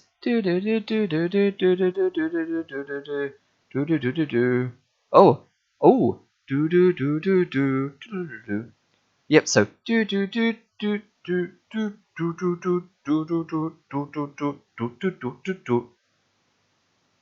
Ah, was it? Is this Dance of the Sugar Plum Fairy? The music on this tablet is Yep, all yep. mixed up. No, I know, We need to Botley. move I know. the musical I phrases know. So they play the song correctly. Click on Maestro Trombot to hear the piece played correctly. Then move the phrases so they're arranged in the correct order. I'm just trying to think of how this Play the pieces starts. you've arranged I know, them. Botley. I Click know. on the I play know. button on the instrument selector. Stop talking, Botley. I'm trying to think in my head how this actually begins. Does it begin with that? Do do do do do do do do do do do do do do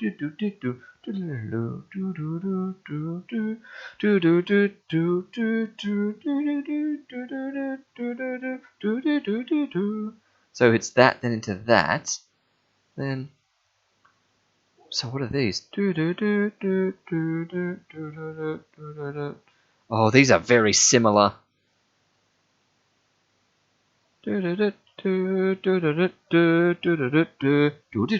That's the last one.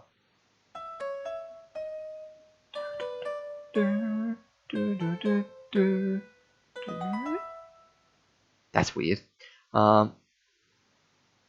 So, is this the first one then? Because we've got high and then we've got low.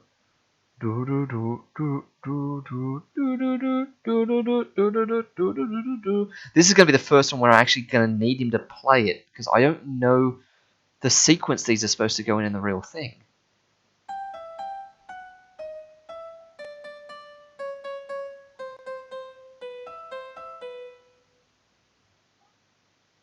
And then is this going to be next?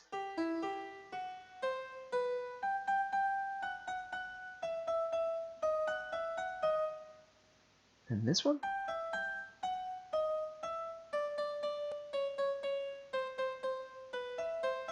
Those two might be the wrong way around.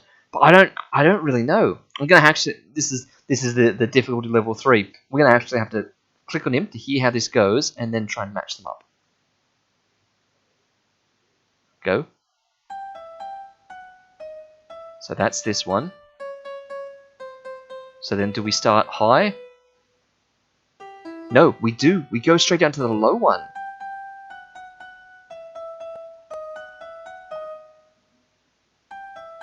Yeah, so by symmetry. Okay, well let's lock it in. Alright, lock it in. Go. Yeah, this is one of the more complicated ones. Tchaikovsky, is it? Maybe? I want to say Tchaikovsky. I don't know. Do do do do do. Do do do do do do do do do do do do do do ba ba ba ba ba. Do do do do do do do do do do do do do. That seems wrong too. That I feel like the timing on that's a bit wrong. This song is the dance of the sugar plum fairy. This sweet tinkling music is played for a little sprite who dances in the Nutcracker Suite. Of course, it's from the Nutcracker Suite, yeah.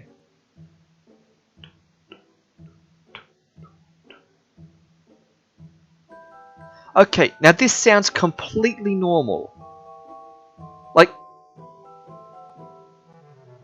Like this is the exact, Dance of the Sugar Plum Fairy from the Nutcracker Suite.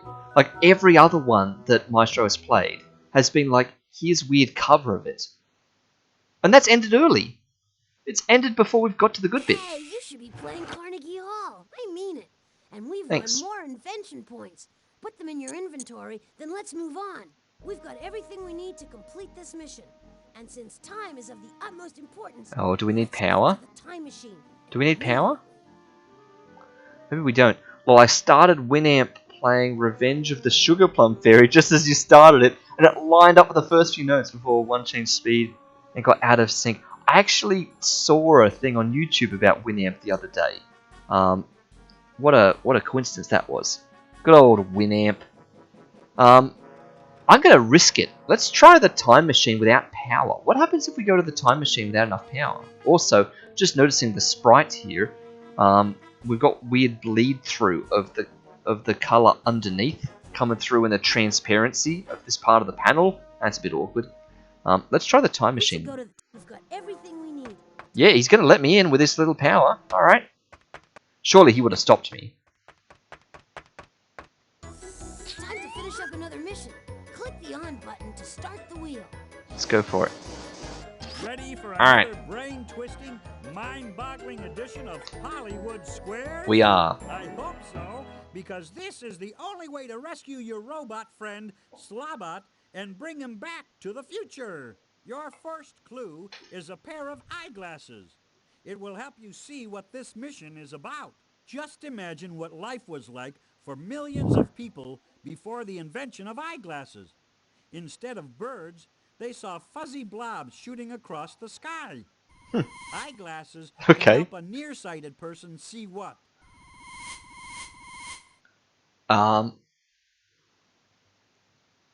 Wait. I'm gonna get this back to front. But I can't. I was gonna say I can't remember which way around nearsightedness goes. Farsighted or nearsighted. But looking at the answers and overthinking this, a book is something that's up close that you need to magnify, and a plate of food is also something that's up close that you need to magnify, and a cloud is something far away. So if only one of these answers is correct, it must be the one that's far away. You're off Yeah. to a good start. I am. Thanks. Nearsighted people can clearly see things that are near, but not things that are far away. What do you call a cloud that comes in contact with the ground? What do we call a cloud that comes into contact with the ground? Okay, well, fog. I guess I never thought of it like that. Is that literally the definition of fog? Cloud contacting the ground. Maybe it is. Fantabulous! There is no basic difference between fog and clouds. In Okay. both cases, the moisture in the air forms drops of water around tiny specks of dust. So it's just semantic. What could Okay. help you examine the drops of water that make up fog? A microscope. A pair of binoculars. Look at this fog.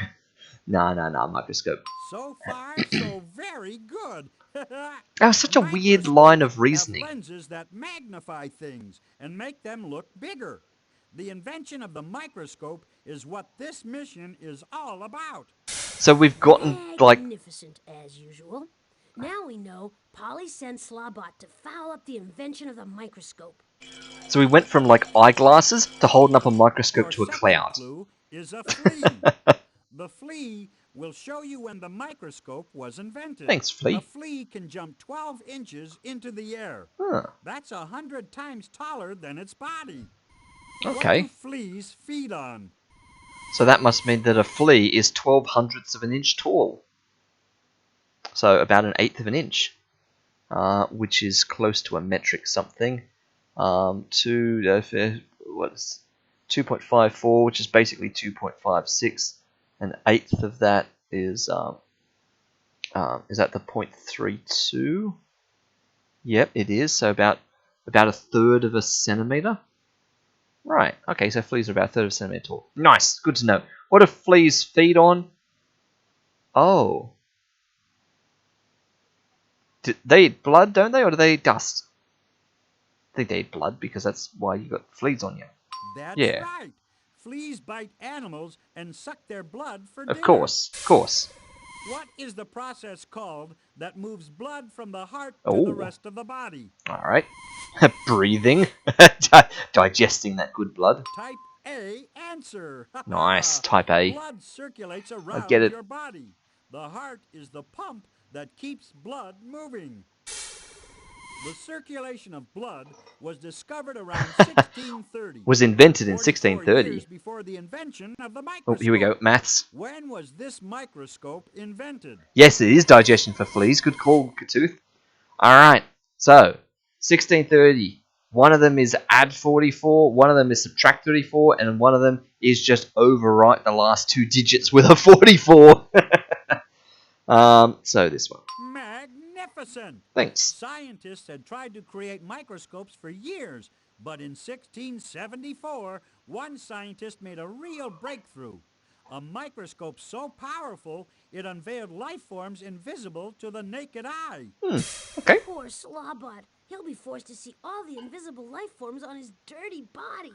That's a fate worse than rust. Yeah, like all All those... we need to do is figure Oh, out who come we on, have to Botley. find in history and where. Then we can rescue Slobot. That's a lot more talking than usual. Yeah, he's going to watch this thing take a The third bath. clue is a cork. It will show you where the microscope was invented. In 1665, a scientist named Robert Hooke looked at a little piece of cork under a magnifying What, glass Robert Hood? and discovered cells. Cells Oh. are the smallest parts of plants and animals. Where does cork come from? Oh, so he like looked at a cork and discovered cells. That's interesting. Also, what's up with this cork? Is this face it's pulling with like its weird dopey eyes, its like craggy mouth and like tongue out of it? Is that cork meant to like be drunk? Perhaps? And like with these water drops coming off it or whatever. Like I guess because like that's just the liquid that it's corking. Yeah, it's meant to be because it's a wine. You know, cork in a wine bottle or something. Yeah, that just feels like a weird play, being like a third grade kids game. But anyway, sure. The corked wine. Where does cork come from? Does cork not just come from like the relevant tree? Yes! Cork comes from the smooth bark of a tree. Yeah. You can tell how old a tree is by counting its rings. Sure. Which part of the tree has rings? Just like Saturn. That's how you know that Saturn is so old, because of all of its many rings. Which part of the tree has rings? Oh, no, not inside of its leaves. Right. The wood. Again. Every ring spring in the wood stands for a year's fresh growth. Wood is used for many things, for building, for paper, and for fuel. Alright, In Minecraft. which country do people wear shoes made from wood? You can also use wood for pressure plates and for sticks and for all sorts of things. Well, I don't think we wear the wooden shoes in the land down under. It would have to be the Dutch that are doing this with their windmills and whatnot. So, in the country of Holland. Jawohl! Jawohl. Holland, or the Netherlands, is a European country known for windmills and canals. There we go. Called the Farmers windmills. in Holland wear wooden shoes to keep their feet clean and dry. It was also in Holland that the microscope was invented. Alright, the wooden clogs. Slawbot's in Dutch. One more clue and we'll have all the information we need to save him. So we've gone from Holland to the Netherlands. Yeah, right. Your fourth clue is a telescope. And if you answer correctly, it will reveal who invented the microscope. Right. One day, an eyeglass maker in Holland held up 2 eyeglasses and noticed that the town church looked much closer through them. He had accidentally invented the telescope. Which part of the telescope Okay. makes faraway things look closer? Notice how we're already so close to where we're going. He's talking about like a Dutch guy in Holland holding up 2 eyeglasses together and seeing things. Like, we're already like literally adjacent to the invention of the microscope in Dutchland, right? Like, we're not a million miles away with bouncing around and which of these is not something? Like, we're already here. Which part of the telescope makes faraway things look closer? Lol, the tube. That's right.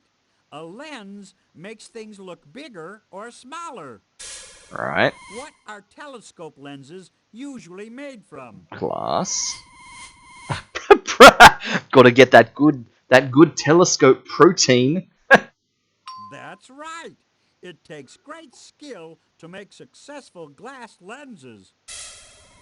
Which inventor from Holland made lenses as a Yeah. hobby? See, we're like already like in the neighborhood. Oh dear. Well, only one of these sound like a Hollandish name. Whatever this guy's name is. John Logie Baird is not Dutch enough. And this guy, with his Italian sounding name, Marconi plays the number, listen to the radio. I'm going to go this guy. Excellent. Sure. Leeuwenhoek's hobby made him world famous when he used one of his lenses to make a microscope. He was the first person in the world to see bacteria and other small Nice. creatures that had previously been invisible to people. So that that's it. Leeuwenhoek. We know everything we need to find Slawbot. Okay. Do we have power? Baird was the Scottish inventor who invented TV, of course. Click on me then. Hold on. That's why the Click Logies on are me named to get after him. started. I realize that now. Great. Okay. It's time to visit Leeuwenhoek's laboratory in Holland. I can't wait to see through the lens of his microscope.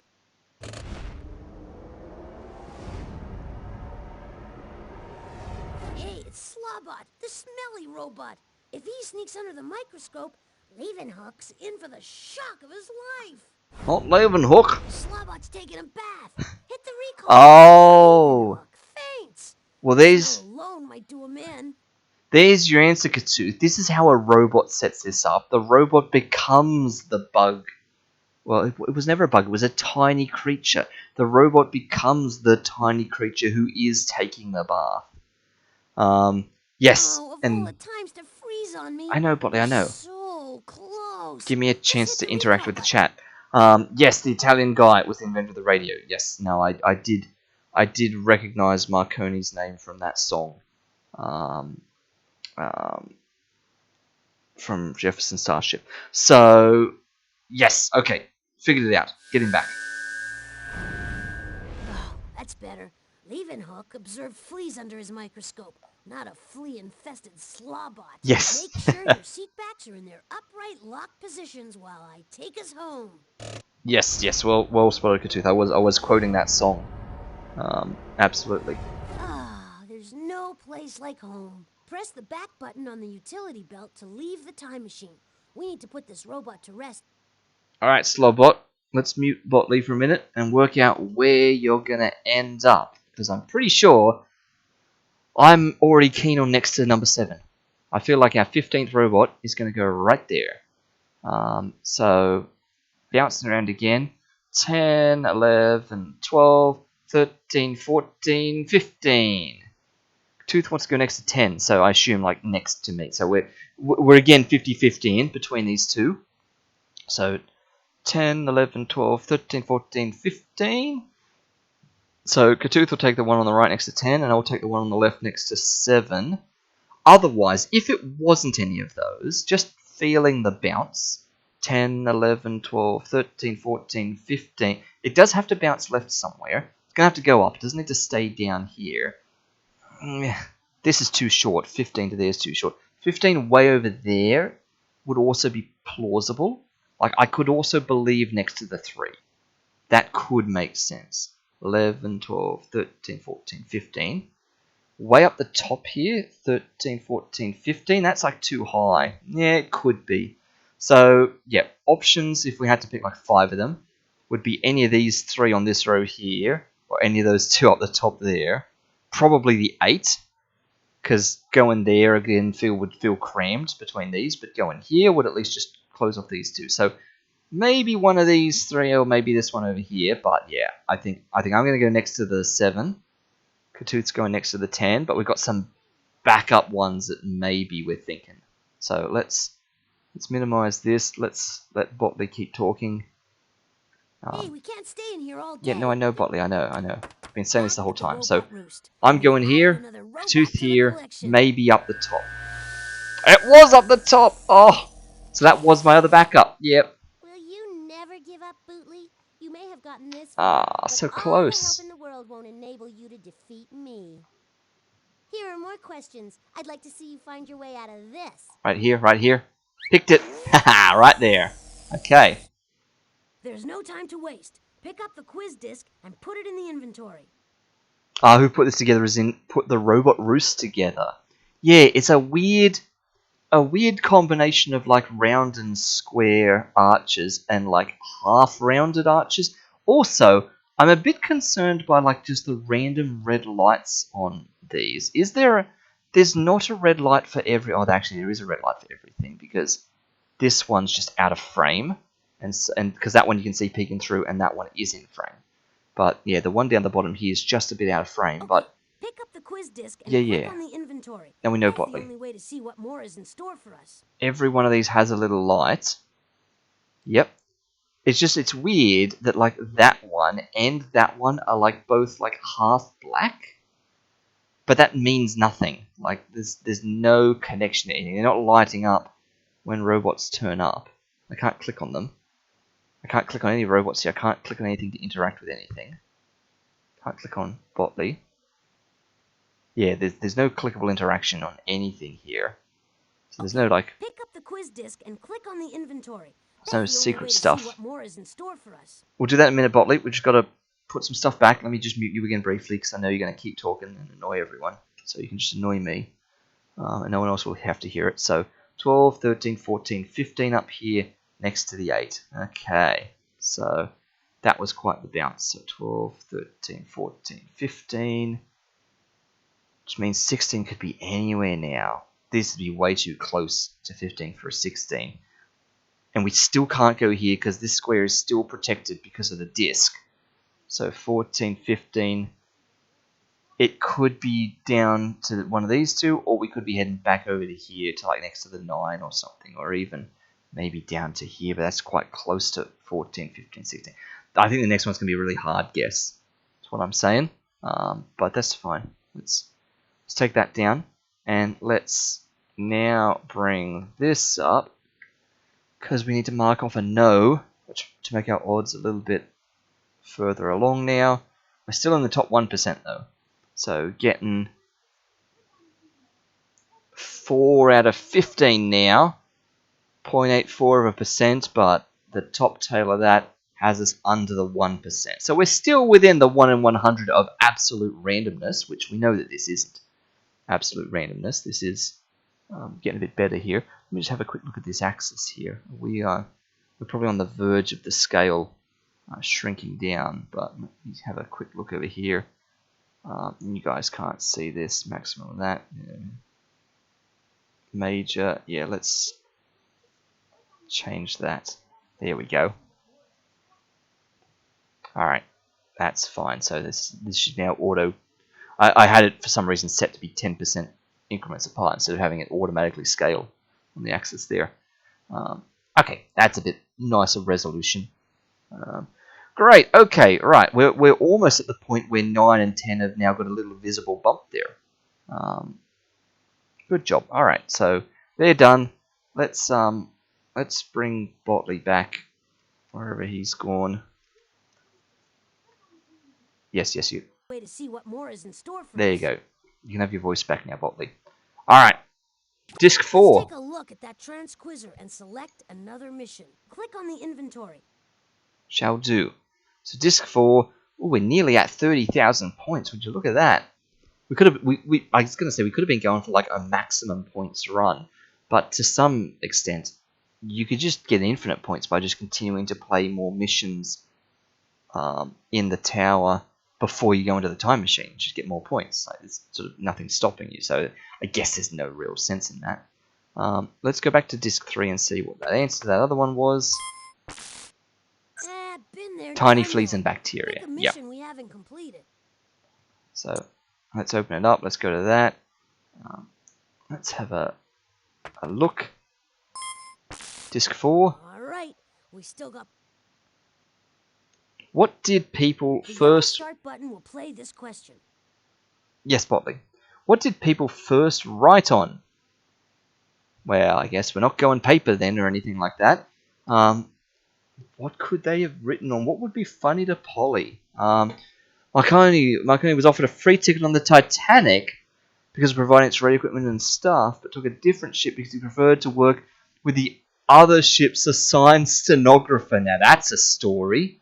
Wow, Marconi dodging the Titanic there. I mean, I guess there's probably lots of like Titanic stories out there like that of people just narrowly like going to the wrong one or going with a different one or things like that. Just like, you know, there's loads of stories out there for people like missing their flights or being diverted or delayed or something on like, you know, other historic events involving planes and things like that. But anyway, what did people first write on? Let's see. What does Polly reckon? The invention of writing was the stuff of legend for ancient people. The Chinese, for example, believed it was a gift to Emperor Yu from the magic tortoise he saved from drowning. Oh, okay. Today's archaeologists tell a different story about the invention of writing. Sure. What did people first write on? They wrote on what everybody writes on, Miss Winkle. Word processors, of course. I was just about to say like an iPad, but that'll be like way too like Right again, modern for this Polly. game. Archaeologists have dug up many ancient examples of the first word processors, some still attached to early dot matrix printers. Oh dear. Holy handwriting. The history of writing will be turned upside down and backwards if Polly gets her way. We better right that wrong, so to speak. Click on the inventory button to put away the transquizzer. I did not realize that Microsoft Clippy was this ancient. that word processors and things were so historically dated. All right, let's go. These are somehow getting less plausible. Yeah, could you tell they were running out of ideas at this Polly, point? could turn the invention of writing into the invention of wronging. I sent Eraserbot to write history the wrong way. Find these 4 clues if you want to try to stop him. A book, a brick, a glass of water, and a rubber tire. Okay. Poor Eraserbot, the automatic robotic pencil eraser. What if he gets rubbed out during Polly's quest to erase history? Who'll be there to correct the professor's mistakes? The writing's on the wall, and it's clear that we need to find those clues. So many puns. And again, just leaves me hanging without an extra bit of line at the end there. And again, so 2 out of 4 of these are at least close, because Eraserbot, so rubber, so like rubber tire, sure, that's rubber. We're in the vein of that. And a book for writing. The brick and the glass are kind of the most tangential to what's going on here. but 2 out of 4. Let's check the progress report because we haven't looked at this in ages, and we get depressed every time we check this out and try to work out why we've lost marks. But anywhere where we've lost 1 mark is clearly where there's been a change of difficulty, where we've set the level to go to level 3, and it's like reset the thing and given us an incorrect answer to something. But anyway, so that one doesn't count. That one doesn't count. I still don't know how we've only done 3 out of 4 for visual. Oh, is that the Oh, that's the professor's virtual collection. That's in the art gallery. That's that one, the virtual collection. We've only done that a few times, so that'd be about right. 3 out of 4. Again, logic. That's changing the robot mazes level, and then it's just this grammar one, which bamboozles me so much that we've somehow lost 8 points. Not even 8. I can't maths now. 12. I exchanged those digits. 12 points somehow. Out of all that, but anyway, we could print it. I wonder what happens if we click print. Maybe we'll do that in the final stream. Oh, wait, the names are clickable. The names are clickable. We'll also click those at the end too, in the final stream. Add that to the list of things we're going to do at the very end. Is there anything else up here clickable? No, it's not. Also, in case you're wondering, in case you haven't noticed this yet, my overlay on the left, my graphic overlay, I always try and find game elements to use to make my border or to make like the boxes, and obviously yes, the robot roost random raffle is sitting inside of the observatory's like sentence exchanger box from that puzzle. But yeah, the border edge around the outside of the panel on the left is this progress report border that I've shrunk and rescaled and squished down and redistributed the bits to make that border. So yeah, just reminded myself of that seeing this again. Let's exit. Let's go for it. Stand back now while I sense. Down we go. Down we go. Have we got enough power to do anything? Let's try it. We've never run out of power before. Stand back now while I sense the place out. Hey, we're Kitchen. in luck. I'm sensing a mission clue in the kitchen. Nice. Oh, and no other clue. Interesting. Okay, now, prediction. We'll go in here, we'll open the door, it will let us into the kitchen, and then Botley will say, oops, we're out of power. We can't make Mort his foodie food. So we'll pop out, we'll charge up the mountain, and then we'll go back in and find that Mort has relocked the door, and we'll have to do the maths a second time to go back in, and I'm all for it. I'm happy to do the maths a second time. So, prediction that that's exactly what's going to happen here, so let's do it. Of course, the door's still locked. So, But you'll have still no locked? trouble getting the combination. Emphasis on still locked. Hurry, hurry, hurry! I'm growing weak with hunger. And if you're so weak with hunger, you're not going to want to lock me out, alright? It looks like you have to. Okay, now the X. Okay. All that carrying. You got Oh, the first nice. lock. 1020. 2 more to go. Very quick. Here's a subtraction. We're going to be borrowing from here. This time you'll have to. Yes, just let me what? Missed Oh, I've got to again click up once. there. And Sorry. Sorry, Mort. I was clicking on the wrong bit. Oh, nice. 13. Right, you got 2 locks. Just one more. Another 1 times table. Come on. Oh, a 7 times You'll table. need to know how to multiply to solve this Oh, problem. Botley. Ready? What have you done to me? You've given me 7 sevens and 7 eights. Ah, 56. Okay. Now the 49 and X 5 in is space 54. And another 54. Wow. That was a rough one. Alright, we better have enough power for this, Mort. You did it. I knew Polly couldn't keep us out. We're in the kitchen again. We are. And you know- Let's go. Chow time. Okay, And okay. Mort's ready to munch. Sure. Already. So, Mort, what do you think will Guess I was satisfy wrong. you tonight? Oh, I know. May I please have a bowl of creamy macaroni and cheese? Oh, nice. And that goes Mac and great cheese. with some chili peppers. Okay, sure. Nice metal gears. Ooh. Plain old cream. Ooh, okay. And refined sugar. Ooh. Yum. Alright. Sounds delicious.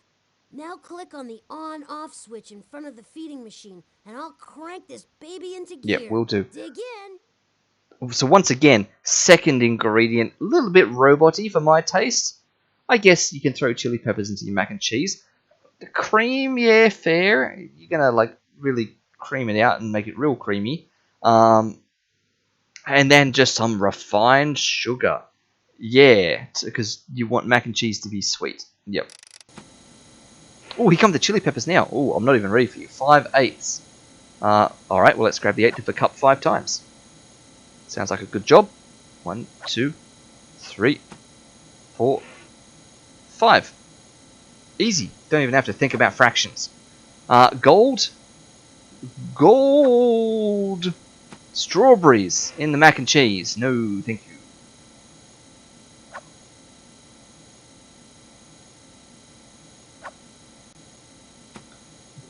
That's the oil.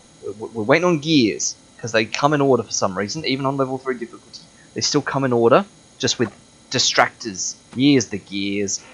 6 1/4 cups. Well, we're not going to do them in batches of a quarter. We're going to have to do them in batches of 1 1/4, because otherwise we're never going to get enough in time. Oh, and look at that. Of course, 5 lots of 1 1/4 is 6 1/4. Oh, here comes the cream. Mils of cream. We need a lot of mils of cream. That doesn't look like... Oh, it sort of does look like cream. Another 250. Alright. And the sugar's already on its way.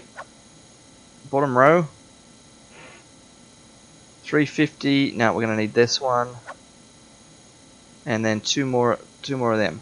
Bam. Bam. Okay. Don't know what you were worried about. Plenty of time left. Look at that. Vitamin B12. Interesting. And soap. Absolutely soap in my mac and cheese.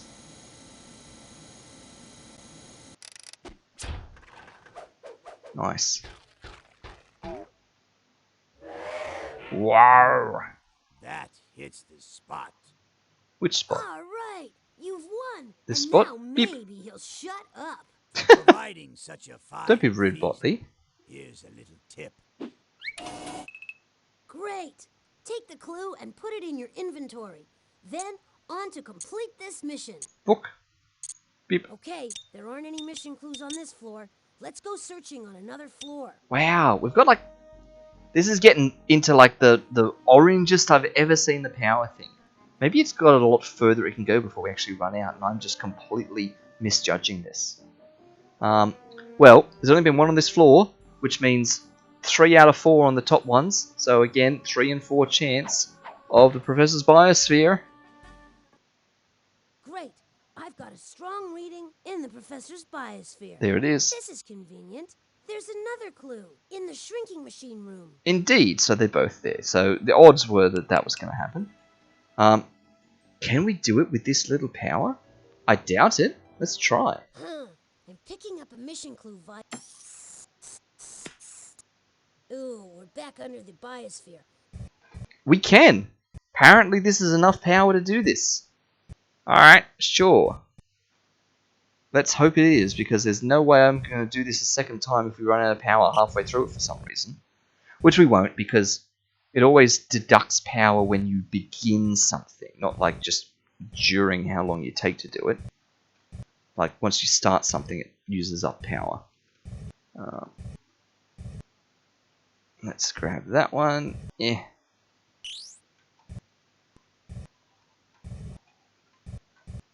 This is just like the last time we went in here. That's how they went last time. Stuck in an airlock, Rotley? No wonder you're such an airhead. Which insect was named after a Greek god? The fire ant, the Apollo butterfly, the giant grasshopper? Ah, yes, the Greek god Giant. Wait till next time. Apollo butterfly. So butterfly, does that make this rainforest automatically? Don't get cheeky with me, Gutley. Just answer the question. Which animal carries food around in expandable cheek pouches? An elephant, an Apollo butterfly, or a chipmunk? Nice, double down on the Apollo butterfly with its massive cheeks filled with things. That was way too easy. I don't think I've ever seen that having like an answer that we've already got like 2 in a row so soon like that. Bear with me, Drotley. This will all be over Oh, soon. bear, she said bear. Which animal hibernates during the cold winter? The woodpecker, the Gila monster, or the black bear? Don't know what a Gila monster is, so we'll go black bear. Wait till next time. So chipmunk, black bear, yeah, this could definitely be maybe a mountain now, maybe not a rainforest. Bears live in mountains, right? That's a thing. This is an animal that reminds me of you, Butley. What animal is known for its warts? A tadpole, a turtle, or a toad? Toad. Big deal, you got one right. Toad's swinging me back to the rainforest, but it definitely ain't desert or savanna. I'll give it that much. And it's not going to be ocean, not with black bear. Old black bear doesn't live in the ocean. And we've got 2 attempts, Sometimes so big things come in small packages. The bite of which animal has been known to spread disease? The rattlesnake, the flea, the shark? well, shark's the wrong biosphere for all of this, and its bite's not going to spread disease, it's going to like spread death. Same with the rattlesnake, I feel like its bite spreads death through your body, so it's the flea. Just a lucky guess. Is flea rainforest? Why would flea be mountain? I'd say we're going to go with rainforest since we're already here. Go! Aim straight for the ground! Ooh, careful! Careful! Careful! Careful! We've hit things! Should have aimed straight for the ground. Alright, let's just let it fall naturally. Whoa! That was a big bonk. Alright, that's a better bonk. Let's aim for that. That was like square on. Are you going to land? Are we going too fast? Is that what it is? We're hitting it square on, but we're still going too fast. Yeah. Hey, nice landing. Click on a key on the console to open the box. Alright, go. Nope, there's nothing here. Luckily, you've got one more key. I do. I do have one more key. So is it the mountain? Because it's not the savannah. Maybe it's the savannah. Let's drop a thing. So we can drop one of these things. Shimmerizer spotted. Okay. A silvery fly. So we spotted an Apollo butterfly in the mountain. Touchdown! You. All right. There we go. You The brick. spotted that clue. Put it in your. I'm picking up a clue reading in the shrinking machine room. Now, can we go in there with this little power? Let's try. We might successfully, like, pick the creature, but then we can't go in the microscope to it. So let's see. Oh, it didn't go We're at the down. Shrink-O-Matic again. So, do you want to know about something? Oh, look, they've changed. Oh, look at Yeah, these little so I hit a animals. mission clue in one of the specimens. Still, you'll never find it unless you can figure out this. Oh, they're bit. cute boys. Dopey Egbert likes to go canoeing upstream with this crazy Oh, upstream. specimen. This They thing. shoot the rapids the wrong way. Yep, this old boy, the salmon. Actually, I avoid the water for fear of rust. Of course he does. Look at this little thing. Look at his little blinking eyes. And this guy, he's like, ooh, he's very sleepy. He looks like he's supposed to be ribbiting, because he's a frog. But he is, like, absolutely yawning. His eyes are so sleepy. This little guy wagging his tail. This little guy looking around. I guess the animated ones are the ones I like. To figure out which Oh, specimen he's you want. animated too. He's got little wavy things on his head, but like all these other people are just like frozen in time. Look a little bit boring. Nice sort of peacock there. But that's the salmon, isn't it? This is what we're going for. Oh, and it's from the category lays an egg. Interesting. Salmon. The salmon is an amazing fish. Swims upstream. Alright. Have we got enough power to do this? You think that's the right specimen? Alright, is this going It's to go so. down? Just click. We can't run this thing without more power. Time to take a trip to the generator. There we go. Okay. So, is this going to be waiting for us when we get back? And is it still going to be the salmon? I'm picking up. Yeah, I know that there's a clue in there, Botley. We've been through this. What? Level 2? No. No. Level 3, please. We Has that been on level 2 previously? I thought we were always on level 3. And does that just use up more power? Is it a little bit darker again? That's weird. Time to power up. Pick the right batteries and plug them 12 in. and 12, 11 and 11, and 10. So there's a 7 there. an 8 there, a 9 there, a 10 there, and a 6 there. I should have started 6, 7, 8, 9, 10. That would have been nice. Way to go! You've completed the first ring, but you gotta hurry. You still have to get through the second ring. Alright, ooh, look at this.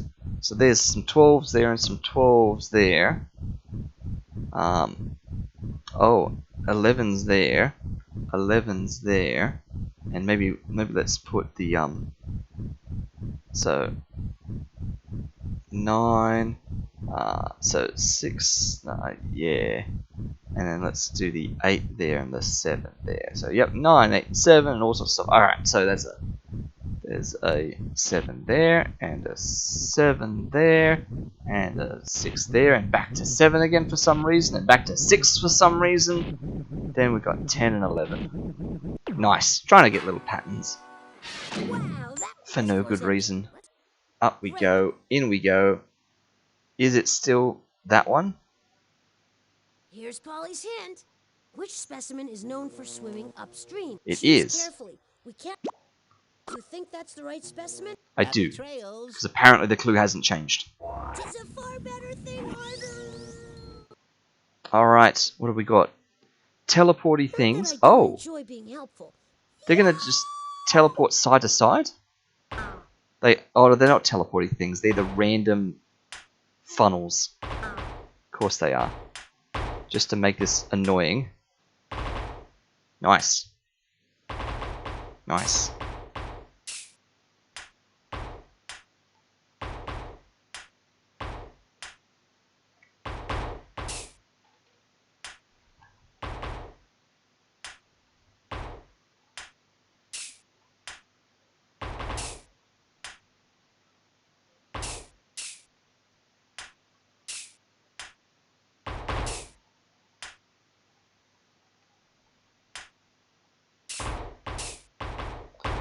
Which one is he going to be hiding it behind? Is it that top center one? For symmetry? Or is it hiding under that like bottom offset one on the left? Oh, we finally missed one. Alright, let's just go straight for the corner. Where's the mouse gone? Bounced straight off that thing immediately.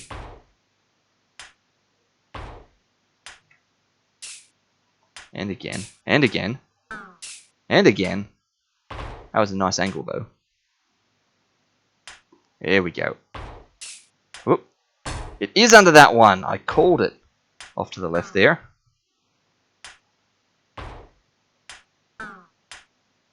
Bonk. Nice. No. Yeah.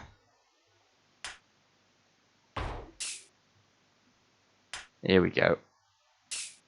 Somehow missed him. That worked. Oh, was there one hiding in the corner up there? I just heard it bonk one way up in the corner. Can we bounce off that guy? Not at all. Not with a name like that. We can on the downward.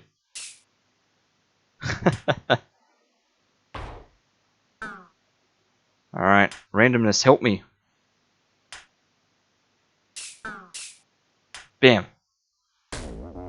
Oh, look at that. Is that like the first hit of it? Maybe because it's the last thing left. It We breaks in found one. it. Just pick up the clue and add it to the inventory. Glass of milk? Glass of water maybe? Cup of milk and or water at the Chinese house. There are no mission clues on this floor. Yes. I'm getting a Robot maze. clue reading in the robot maze. Nice. Which is only going to give us a couple of points. But we're going to have to get to 2,500. Ooh. We're going to need a lot. We got a guard in both corners. A completely mirror symmetric arrangement. So symmetric in robot, symmetric in land placement along that diagonal. Like self-inverse.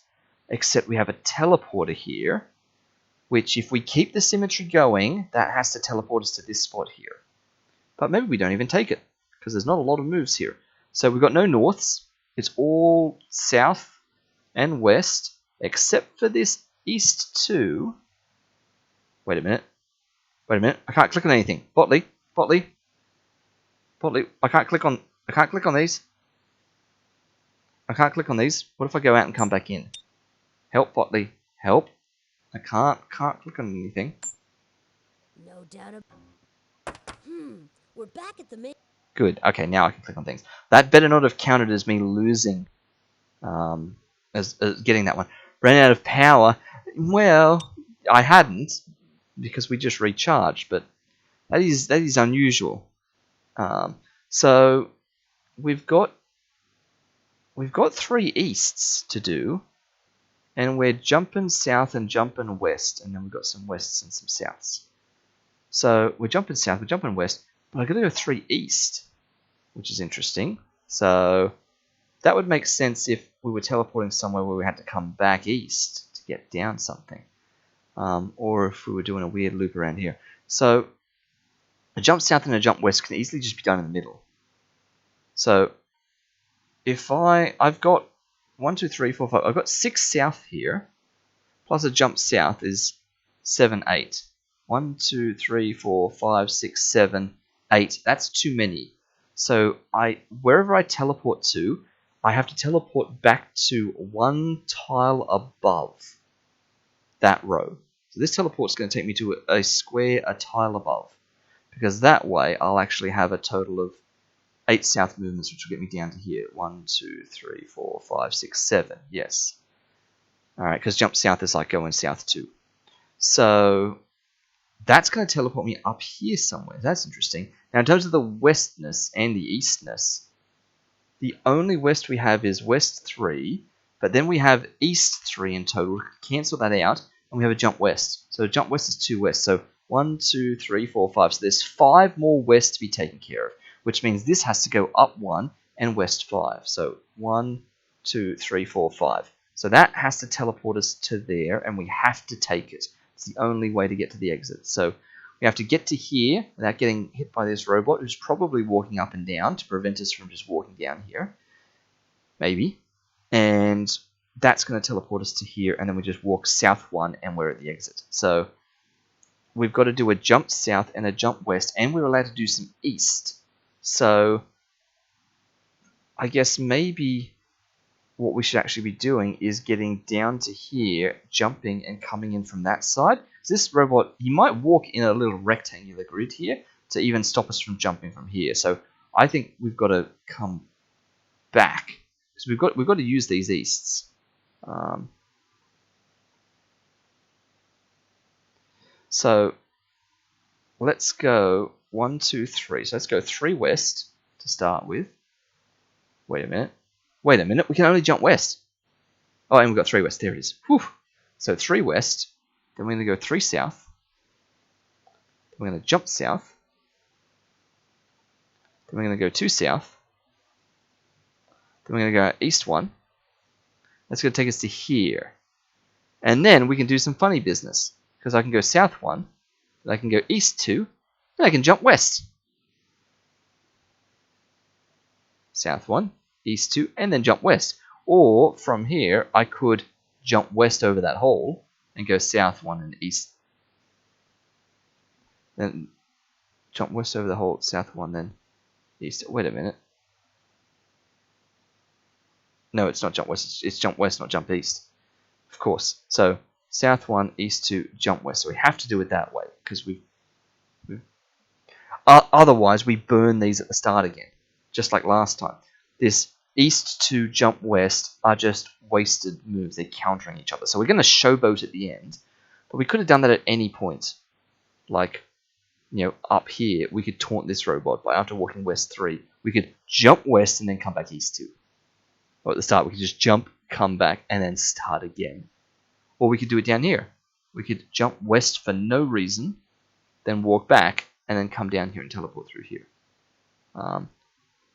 Or we could do it through here. When we come down here, instead of just going jump south, we could, from here, jump west, then jump south, and then walk across here. Could we actually do this without using the teleporter? No, we have to use the teleporter. Because, as I said, I've got 8 souths. We've got too many souths. We have to use it to move up and stuff.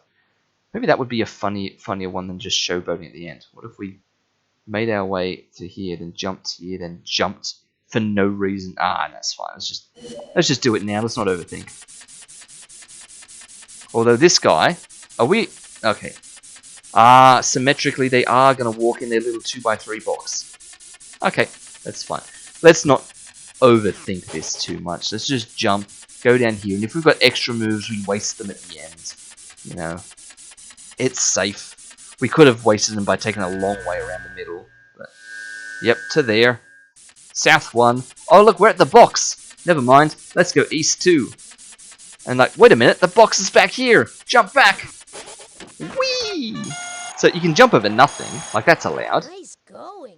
You had him in the palm They of your are hand the different whole speeds time. again. Good spot in Katooth. They gotten out of Beautiful sync. job. Just pick up the clue and add it to the inventory.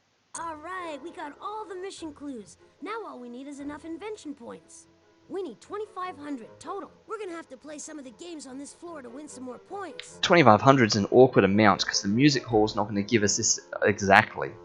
Or does it? It gives 880, doesn't it? I was going to say 800 is not enough. We need like 900. But we don't. We need 883. But I think the music hall gives 880 from memory. So I think the moral of that is, let's do the music hall because that will be funny when we're exactly 3 short. We've collected all the mission clues. Because we're going to have to do something twice anyway. Door's locked again, and there's a new password. I hate to bother him, Ooh, but... race C? Beethoven! Crazy? Please, With an S? I'm trying to finish the symphony. Crassy? I'll be here if you need help. Nah, scary. The scary door. This is literally the scary door. Scary. Great job. Scary. You're better at this than So I what's am. this? Strong? I feel like strong's another one of these words that's probably got other anagrams hiding inside of it. Strong. Great So there's job. only the one You're better vowel. at this than I am. Tall. Tall. Hey, way to go. And name. Not really name. Mean. Since we're doing like monstery things. Mean. You figured out all 4 words. Monster, and I reckon monster's probably a good anagram word as well. Look at all those common letters. That is correct. The password is monster. Monster. Thanks, Beethoven. The door's open. And the crowd goes wild. They say music soothes the savage beast. Let's hope it works on Polly. I'm no savage beast, but I am a savage critic. So if you want some more invention points, you'll have to play this piece of music. Make sure nothing's off key, please. It's okay, Polly. I'm sure we can manage it. Whoa! The music is... The music, yes, the music. What is this? How am I supposed to hum that? And why do we have to have like a million tiny green ones and then the whopping big yellow one tied to another green one as though it wasn't quite long enough? Like, what? And then, well, that's the end of the song. I mean, your big long notes like that at the end. But what is this? I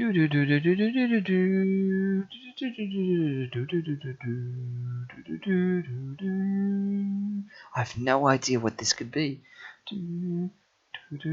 And like they're like really compressed, but then these guys are spaced out. The music on this tablet is all mixed up. You need... Yes, thank you, Polly. Oh, I can interrupt you by clicking on one of these. Oh, that's great to know. So we don't have to listen to you say all that. I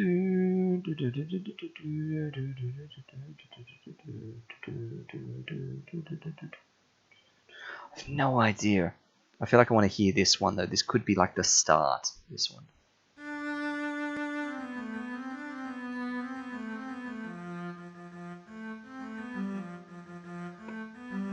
Oh, that yeah. At the end, that sounded familiar. I have no idea what this song is, but that sounds familiar at the end. This one's probably the start. That's probably how it starts. And then I guess that's probably how it starts. Then this might be second, because the end of that could lead nicely into... Oh, wait, no, that would lead nicely into this. So if that's the start, if that's the first one, then is that the second one? Because it kind of repeats the same... Yeah, I know that. This kind of repeats the same sort of thing, but higher. Like inverted sort of thing. So this, then this. Then maybe that one, because then it leads into that one to end with. So is this the start?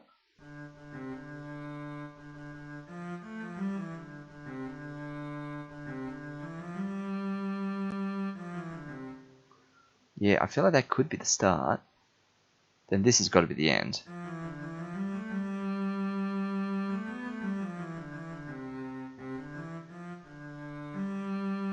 Yeah, that's an ending.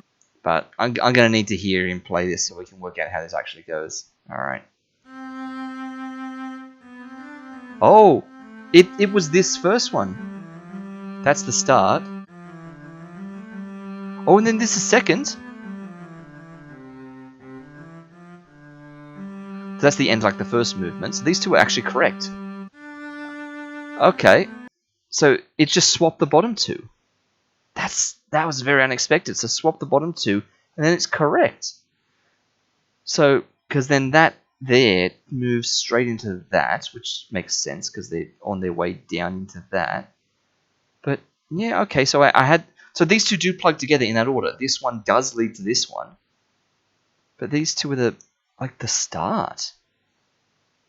Okay. All right. So swap them, and then yeah. I know. Yes, no, I know. Yes. Alright, lock it in. This will be a long one to play. Let's take a sip of water while we listen to it.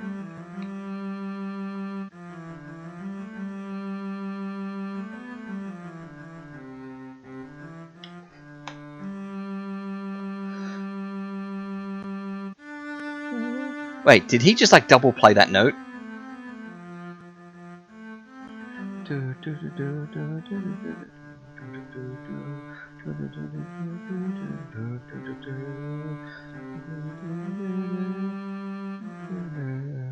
Way to go! Yeah, I don't know what that is. Tell me, Maestro, what is it? This song is called Bolero, and it's music for a Spanish dance. To do the bolero, the dancer's complicated steps must follow the strong, exotic rhythms of the music. Yeah.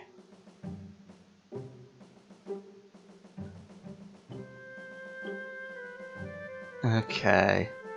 Yeah, see, it's got that familiar sort of feel to it, but yeah. Maybe it's just familiar because I've just heard it 3 times in the last 60 seconds.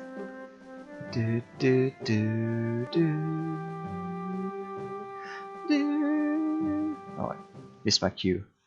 Oh, he's not going to do the next half? Alright, sure, that's fine. I only need to hear the first half of it. Hey, you should be playing Carnegie Hall. Thanks. I mean it. That was the last of Haha, our called it. heroes, but we'll never be able to work the time machine if we don't get some more invention points. We need 2,500 total. We could head up to the 3rd floor to try to get some of the invention points we so desperately need. We could. And maybe we should, because that'll be fast. But in fact, the fastest thing is the painting gallery. Go! Painting gallery. Go! Desert. Mummy. Scorpion. Oh, there's 2 things on here now. Alright. Desert. Scorpion. Mummy. Speedrun. Go. Where are we looking? Scorpion. You can balance on the top of that cactus. Or you can levitate on top of the cactus. Sure. That's not glitchy at all. Mummy. Mummy. Must be sunny. In a desert place. Yes. Oh, what talent! Done. So take those invention points and let's go! Also, we're already above. Like, doing that alone just gave us 200. And so what's this going to give us now? Maybe we should have been doing the maths on this. So yeah, we were at 2497. We needed 3. We got 200 from just doing that, because that's what you get. Is this going to give me 600? Is that going to put me to 32? We've got everything we need. It gave me 500. And since time is of the utmost importance, What? let's get to the time machine immediately. I'm sorry, Music Hall, I got bad news for you, but we can get 700 invention points from the painting gallery in like an instant. No door to crack through or anything like that. 700 points from just slapping down the painting. And 700 is a nice number because that was way too much. Yeah, We should go okay. to the time. I hope Let's you're ready for go. more adventure. Remember that for the future. If we need it. Welcome back to the Wheel of Invention. As our current champion, it's your turn to spin the wheel. Thanks. Just click the on button. I'm also looking at the time on the stream. We've been going 2.5 hours, and we've only gotten 2 robots back. This is only our 3rd robot that we're bringing back in, so we're not making real good time. Welcome to the game show that asks the age-old question, where on earth is poor Eraserbot? That's right, it's Pollywood Squares. Your first clue is a book. Books can take you anywhere you want to go. This book will lead you to what this mission is about. Guess what the best-selling book in the world is? It's the Bible. Who was the first author to write a book using a typewriter? Using a typewriter. It's probably not Homer. Though, I doubt typewriters were invented when Shakespeare was around either. So let's go Twain. Remarkable! Ha! Mark Mark. Twain was the first writer to send a typed manuscript to a publisher. Mark Twain wrote Tom Sawyer and Huckleberry Finn. That was a great episode of Voyager, that one. Most of Mark Twain's books are long stories he made up. What are these types of books called? Also, did I just mistake that for Next Gen? It was Next Gen, wasn't it? Not Voyager at all. Time's Arrow. The one with Data's head. Yeah. I think I goofed that one hard. That's a Next Gen episode. Never mind. Although I feel like Mark Twain probably turned up in Voyager again, didn't he? I know Da Vinci did a lot. Anyway, most of Mark Twain's books, what are these called? Novels? Yes, novels are stories about made-up people and events. Which of the following was invented before novels? Which came before novels? Wait a minute. Well, I was going to say, what, typewriters? Because he wrote his thing on a typewriter, but and you need a pen to write a novel, but knowing where this is going, we're going to the invention of writing, so he wants writing. Right, EO! Yep. Writing is the way to express speech in symbols, and it was invented long before the novel came into existence. Mm-hmm. The invention of writing is also what this mission is all about. Yeah, not the invention of typewriters. Come on, you're off to a great start. Just answer the next questions correctly, and we'll be on our way to the time when writing was invented. Yep. Your second clue is a brick. The brick will tell you who invented writing. Bricks are the ultimate in recycling. They're made from clay, and clay, you see, is made from rocks that were ground up by erosion. If you heat up clay, it hardens like a rock. From broken rocks, a new rock is born. Okay. What was first used to harden clay into bricks? That's a quote. From broken rocks, a new rock is born. The ovens come later. Sunlight hardens clay. Fire? I mean, sunlight was invented before fire, if we're going like that. But I feel like, did we just sit clay bricks out in the sun to harden them, or did we put them into fire? But I guess that's where we head into oven. Was it just sunlight? Wait, was this the invention of writing? Maybe sunlight. Light Yeah. is right. Bricks were first made by placing blocks of clay in the sun. Yeah. No Which technology region needed. on Earth gets the most sunlight? Oh, the sunny place. Wait a minute, this isn't the Professor's Biosphere. Deserts? Fantastic! One of the reasons it's so hot in the desert is that the sun shines there so much. Okay, Which that's people weird, live sure. in the desert? Oh, who lived in the desert? Vikings with their boats and stuff probably didn't. Mayans are like rainforesty, right? So it must be the Sumerians. Yeah, because Sumer is like desert-ish, yeah? You're And they invented The writing, of course. Sumerians Okay. had plenty of sunshine, and they used it to turn clay into bricks. They also drew symbols on wet clay tablets that were hardened by the sun. Yep, yep. These symbols, called cuneiform, were the world's very first writing. I was just about to say All cuneiform, right. but So that's the fine. Sumerians invented writing.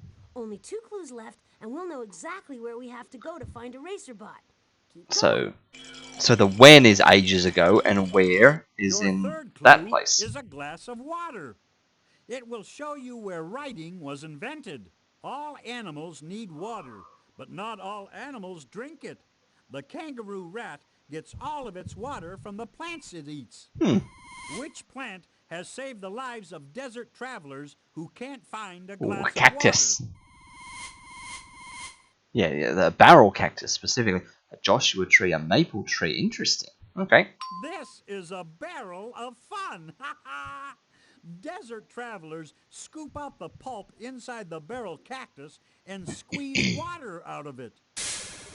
As its name suggests, the barrel cactus looks like a barrel. Okay. Which of the following is stored in barrels?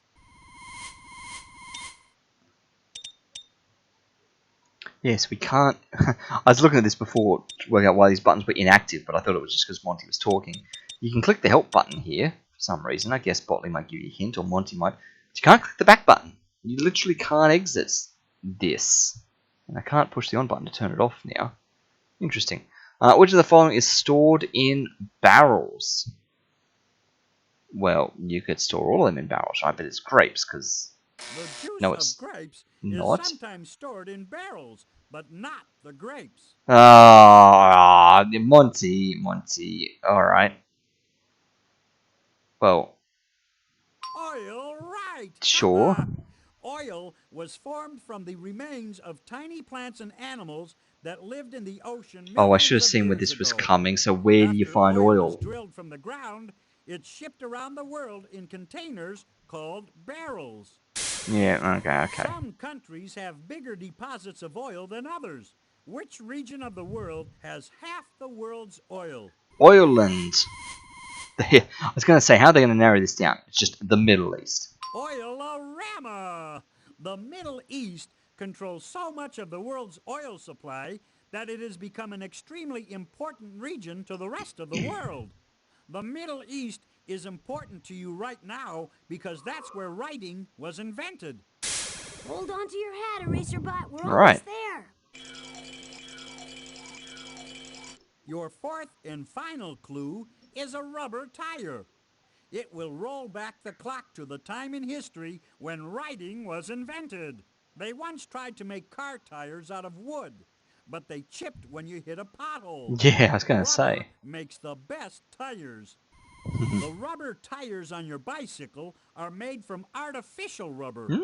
Where does natural rubber come from? Oh, rubber tree, oh, rubber whale, whales. Great job! Rubber was originally made from the milky sap of Brazilian trees. Which part of trees is protected by bark? The wood? Based on previous answers about rings in trees? You barked up the right tree. Bark is the dead outer shell of the tree that protects the living wood inside. Okay, so bark is like a giant scab Desks, around a tree. doors, shelves, and tables. Think of all the things made from wood. When was wood first used for making wheels? Think of all the things made from wood, like pressure plates and trapdoors and ladders and sticks and planks and you can't make planks from wood, from logs and stuff. Absolutely. Also, that it's almost like lyrics or something. Then desks, doors, shelves, and tables. Like tables sort of falls a bit at the end there, but it starts off nice. When was wood first? This is also the invention of writing. So probably the one that's massively BC. That's right. The Sumerians made wheels from wood around 3500 BC, which is around the same time they invented writing in the Middle East. Okay, we did it. Now let's find Eraserbot before the Let's go. fasten your seatbelt and click on me when you're ready to go. Oh, the inner bark is alive, Click the on me to outer get us bark is started. dead. Right. This should be cool. Hmm. We get to travel back in time over 5,000 years. The Sumerians in the Middle East are about to invent writing. Nice. Let's go see something get writ. Watch out, Mr. Sumerian. EraserBot, the robotic graffiti remover, is about to erase the history of writing. Oh, brother. He's trying to chisel away at the computer keyboard. Hit the button quick before he makes the word processor look like it's been in the food processor. So I like how this guy's got a number. Oh, I was going to say how he's got number 2 on him for some reason, but that's because he's like a 2B pencil with an eraser, Oh, isn't of he? all the times to freeze on me, we're so close. Just hit the recall button. Similarly with trunks, though, only the outer layer is alive. The inner ones are dead, hence the ring pattern. Yeah, that's the dead layer of tree deposit. So it's like, yeah. So it's just like this narrow sort of strip, this ring around of a tree that's actually the living part, and all the rest of it is just like dead wood. Yeah, fair. Okay. There he is. That's better. The Alright. Sumerians carved their Knows his writing onto pose. clay tablets. There we Word go. processors came Clay tablets. way later. Now hold on while I steer this contraption back. Yeah, so we got his little fingers all in pose, and he's like facing this sort of Phew, way. made it back. Always a good sign. Press the back button on the utility belt to leave the time machine. We need to put this robot to rest. So it's his eyes that's doing this, because his pose Polly's not taking her time, could put him so at we far should left, take ours. Let's get out of here. but then his eyes would be like looking this way, sort of like out of the thing. So that pose almost means he needs to be like near the middle or to the right, but that would make things very busy. So let me mute Botley, and let's switch up to that, because this is going to be a hard one, right? So 10, 11, 12, 13, 14, 15. I want to bounce back over here for 16 somewhere. Like it could be 14, 15. So it could be over here next to 3. But yeah, his body would like bend this way, and his eyes feel like his eyes are pointing down this way, which doesn't really feel ideal. I feel like people need to be like looking to the center. Katuth wants to go very bottom left. Wow. So down here, body bending this way, and his eyes sort of facing this way a little bit. Okay. So 10, 11, 12, 13, 14, 15, 16. Yeah, 14, 15, 16. 14, 15. We still can't go here. That's protected. 14, 15. This row's had a lot recently. This row's had 11 and 12 on it, and we're trying to put 16 somewhere.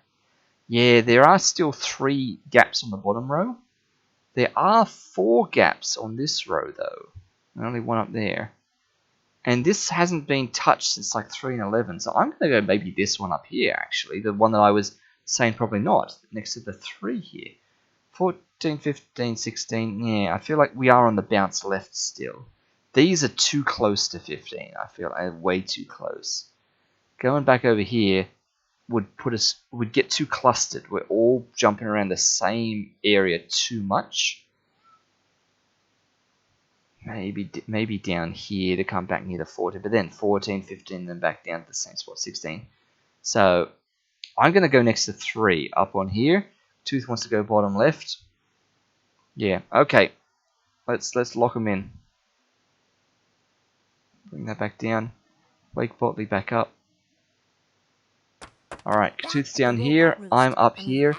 Oh, his eyes might have shifted. Up here. Oh, wait, that's where the transquiser disc's supposed to go. That's the protected spot. Another robot safe at home. I bet you think you're the smartest little robot in the world now, don't you, Gutley? What?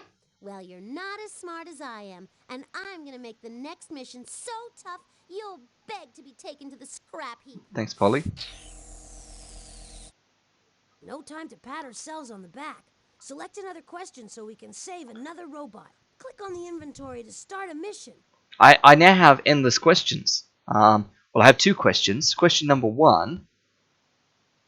If he's there, where else is the 5th transquiser disc gonna appear Because why would they have programmed a different animation for that little robot flying in to drop the transquisitor disc off if it was going to fly in at a different position? Like, won't they just be using the exact same animation all 5 times since they've used it for the first 4?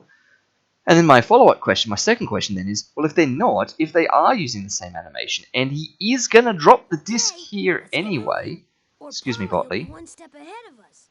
if he is just going to drop the disc here, how hard have they thought this through? Is the disc going to appear on top of the robot, or is it going to appear behind the robot? Surely it's going to appear on the top of the robot.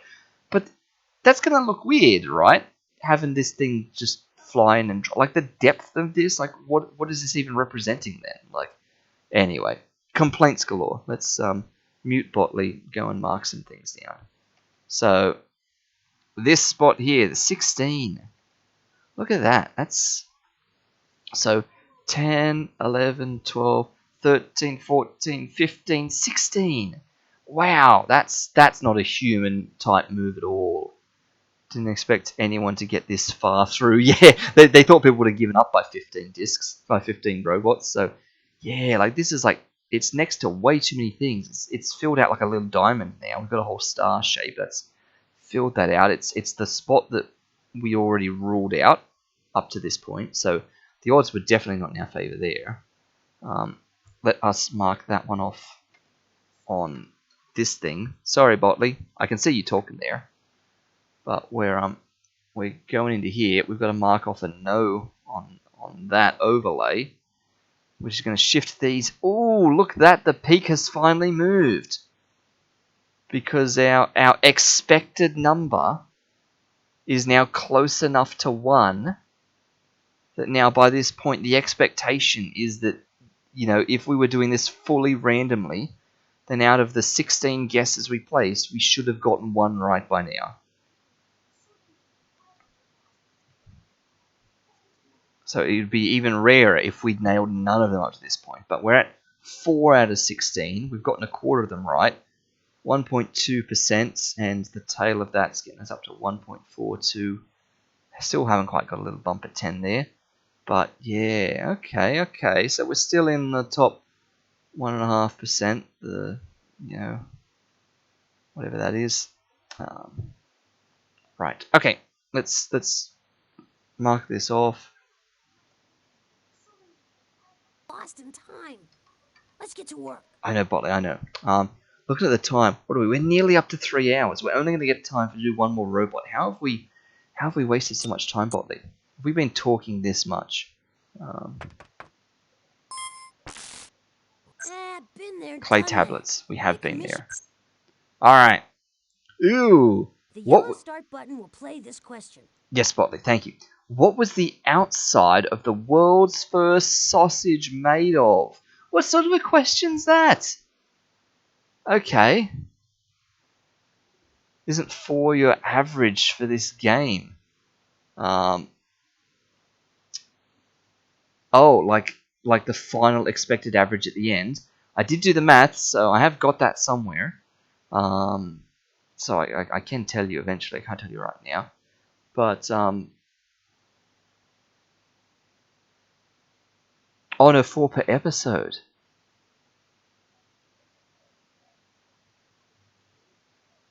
Ah. Okay. Alright. Well, yes. It's been 4 or 5. I thought I'd done 5 the last couple, but maybe I'm misremembering. That's okay. I think, yeah, actually now that I say it, yeah, I have averaged 4. Like I did 3 on the very first episode because we had to introduce the game. We did stuff really slowly, and then I think we did 5 and then 5. Yes. So we did 3, then 5, then 5. Now we're going to do 4, and I think we're going to finish with 4, 4, and 4, and that will take us all the way through to 25. Nice. So, yep. Sausages. What gross thing does Polly think the outside of the world's first sausage was made of? Like rubber? Or like paper? Or something? What could it be? Bologna, frankfurters, A balloon? wieners, Like and literally salami. a water They're all balloon or types of something? sausage. Sausage is a mixture of flavorful meat that's wrapped in a casing and cooked. And that's no bologna.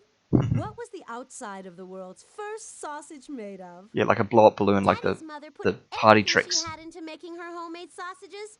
They were so odoriferous. Daddy used to say they tasted like her old socks. So Oh I guess that's what no! sausages are made with. Old Oh, socks. oh no! Okay. That's the secret ingredient. Old socks have been used for centuries as the casing for sausages. Now you know where socks go when they disappear from the laundry. Indeed. Imagine that. Sausages Ben. made from old socks. What'll Polly think of next? We can put a stop to this. We can sock it to Polly once and for all. Click on the inventory button to put away the transquizzer. Let's do it. Speed ban there on the freezing chimera in chat. Not so fast, Hose Breath. I've got Hose Sockbot breath? on my side, and he's stepping out into history. If you want to follow his soft footsteps, you'll need to find these 4 clues first. A hot dog, a clock, a piece of coal, and a motorboat. We better tread lightly. Sockbot, the smelly robot? I can't believe they let him out of his shoe. I wouldn't subject people to his smell. We've got our work cut out for us. Hold your nose. Hold your nose. Alright, so yeah, Sockbot, Smelly Robot, and it's the invention of the sausage, right? So, like the hot doggy thing, yeah, sure, that makes sense. All the rest, not so sure. So, fair enough. Okay, let's go back. Stand back. Yeah, no, I know, buddy. I know. We're going. We're going. Stand back now while I sense the place out. Bingo! Kitchen I again. sensed a mission clue in the painting gallery. Oh, just the painting gallery. The quick one. That'll only give us 200 points. That's no good. We're gonna have to play so many puzzles. Also, we've used up all the Here we are in the squares. painting gallery. Any sign of Polly? So are you ready to paint me a picture or what? You think you can manage this? Which means we're gonna have to go back and override one we've already done. Which means we're gonna have to start from the start. We have to just override them in The order. boy playing with the car. The boy was having so much fun playing with his... Yeah. Wait a minute. The boy's already playing with his car in this picture. Except he needs to be at the bottom of the ocean where the seashells are. Okay. Easy. Let's put him at the bottom of the ocean. There he is. And let's put seashells there. That's a starfish. That's a seashell. Boop, boop, boop, boop. And a hat for you. Beep. Oh, wait. Wait. How did I just put that behind that layer? Anyway. Wow, that was easy. Repurposed an existing drawing. Beautiful job. Thanks. Just pick up the clue and add it to the inventory. I was going to say, maybe that's how we should do it each time. You know, use the same elements, but that's going to be kind of tricky because this, yeah, if it needs frogs, if it needs bats. Anyway. Hot dog! No mission clues here. Let's try another floor. Yep. Great. I've got a And the strong Professor's reading in the Biosphere. shrinking machine room. Oh, we hit the 1 in 4 chance with no biosphere on this one. Only 1 on the ground floor and none there. So, shrinking machine and 2 up top. Now we're back at the shrink-o-matic. Oh, look at these I'm good here boys. to help if you need me. This little blinking boy here. There is a mission clue hidden inside one of the specimens, Dotley, and it's your mission to figure out which one. So, here's your hint. Egbert once put this specimen on a liquid diet. Ooh, on the liquid I had diet. no choice. This specimen is incapable of chewing. Incapable of chewing. Interesting. Now that I've looked at him, with how cute he is with his little ears doing his winking, he's actually giving me anxiety now from like how fast he's blinking those eyes. Like that's stressing me out. That would be hurting at that point. Also, so many of these animated love it. He's a little Click on bitey the guy analyzer here. in Egbert's hand. I know. Stop talking botly. This little guy with his tongue. He's waving. Hello. He's still yawning. He's doing his bark and howl. This little guy, he's just yum. And if you're animated and in basically the same pose as you, why aren't you animated? He'll be more than happy to help you. Yes. Click on any of the specimens with the analyzer. Why are and you? he'll provide you with the data. Why are you not Don't stopping? I keep clicking on you. Right. Yeah, like if you're animated, you should be animated. Sleepy guy, fair enough, fair enough, fair enough. That ow, look at him, he could have been animated. Alright, who's incapable of chewing? What do we reckon? Is a starfish incapable of chewing? That seems to make the most sense. Everything else here has a mouth, even though some things eat in weird ways. This guy sort of has a mouth. I don't know. Like, is he incapable of chewing? Starfish. The starfish crawls at the bottom of the seafloor Apparently with its so. 5 arms.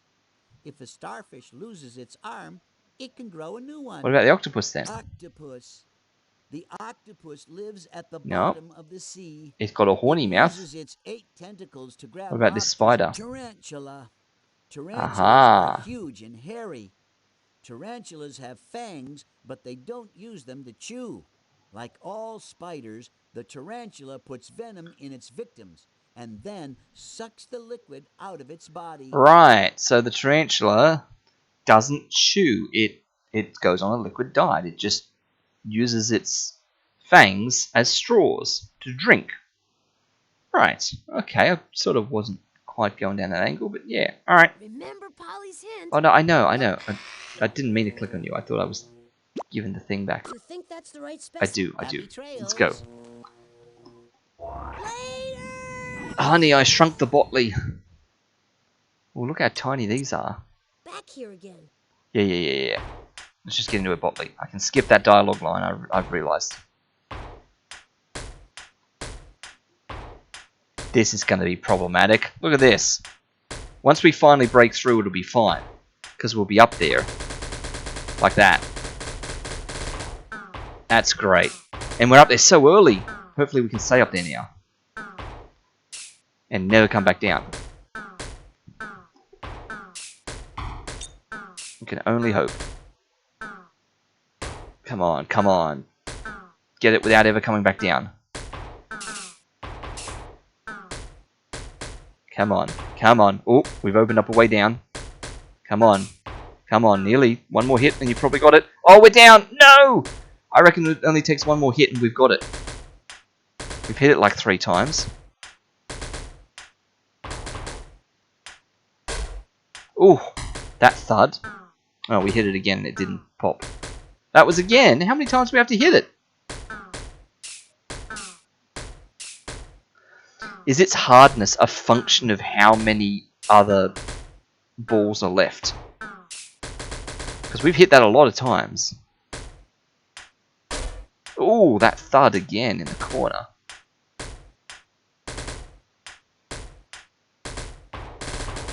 Oh, the ricochet. Nice. Whoa! There we go. We got it now that there's hardly any balls left. Way to go! You freed the clue that Polly hid. Now put it into your inventory so we can get back to saving life as we know it. Thanks. Bam. Let's move on. There's no mission clue here. No, there's 2 on the top floor. Let's jump in without even giving you a chance to see dialogue line. In we go, into the observatory. Go. In, go. There you go. We know what we're doing. Uh-oh. I'm picking up vibrations that tell me that Polly's launched another one of the mission clues into space. Oh, if I was her father. Oh, just click on the telescope and I'll help you save the world. To the bottomless pit. Come on, Polly, give us an idea where to look. I guess it's time for another space odyssey, Cotley. And here's your clue. When will she stop? Why, Oh, if I was her father, just click on the telescope and I'll help you save the world. So it's why if I was her father. Why if I was her father. Just click on the telescope and I'll help you save the world. Alright, is it aimed this way already? And we just start spamming. Start spamming, don't turn. Start spamming. It is! Perfect! You got a radio packet. We have all the packets. Now we have to decode Polly's message. Great, so file that one away. So at the start of the game, it's facing straight up, but every time we return after then, it's on the previous angle. Here's the next piece of Polly's clue. I think you mean the first piece, Botley. Would anybody like a drink of water? See what's happening. Ah, this is Aquarius. You make quick sense. Already That pouring makes out their sense. jug of water. Okay, now here's the next piece of Polly's clue. My jars are always Sentence full is of water. basically okay. Great, you decoded one of the sentences. Something's not right. We gotta fix this sentence. I am the water bearer, and I brings rain. It seems the sentences assemble correctly.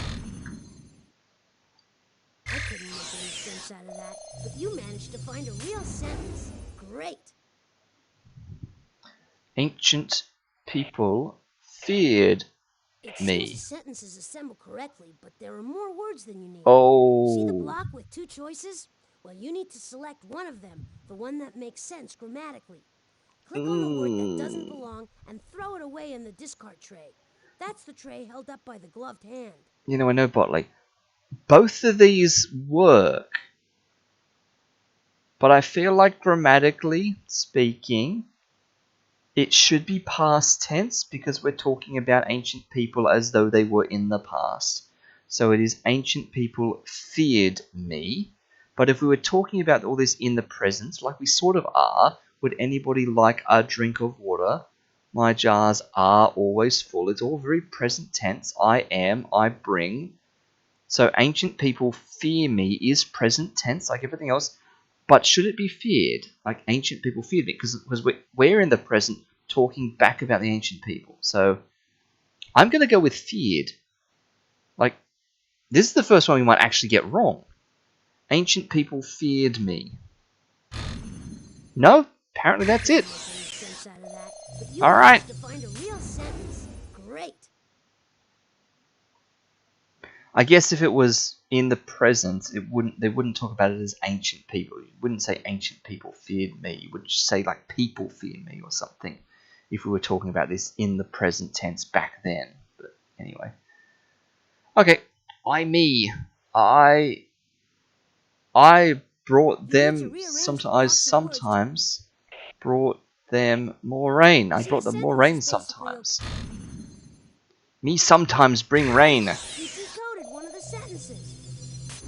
Almost there, but it seems Polly left a grammatical booby trap.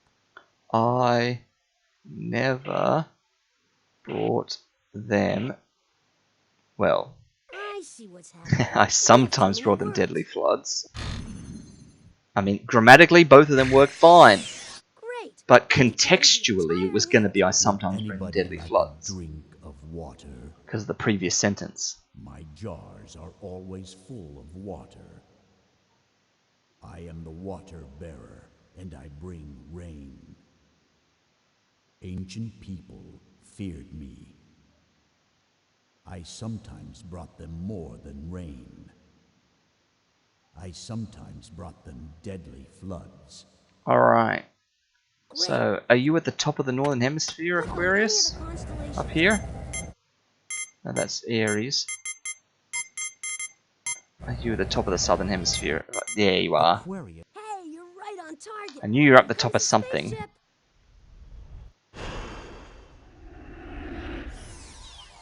Touchdown! Hey, that was great. Thanks. I'm getting a strong clue reading in the robot maze. We've got so few points. Like, we've got to get like 1.5, 2. We're going to get like 2,500 points. And we've got like 800. And this is going to give us like another 2 or so hundred. Like, We're back at... we're back at... Alright.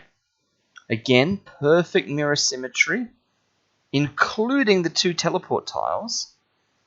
Robot is also on the line of symmetry. His walk pattern may be symmetric. But what we have is definitely not symmetric. We have a lot of jumping. And I mean a lot of jumping. Jump west. Jump west. Jump west. And a jump east to cancel it out. As well as a jump north. A jump south. And a jump south to cancel each other out. So we could do a lot of jumps back and forth.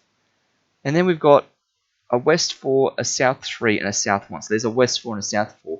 But then we've got a north 1. And that breaks a bit of symmetry here. There's 4 west, there's 4 south. So a lot of things. Wow, that's another ban evader in the chat. Let's do that again. Ban one more time. Extra inference. Such a creative name.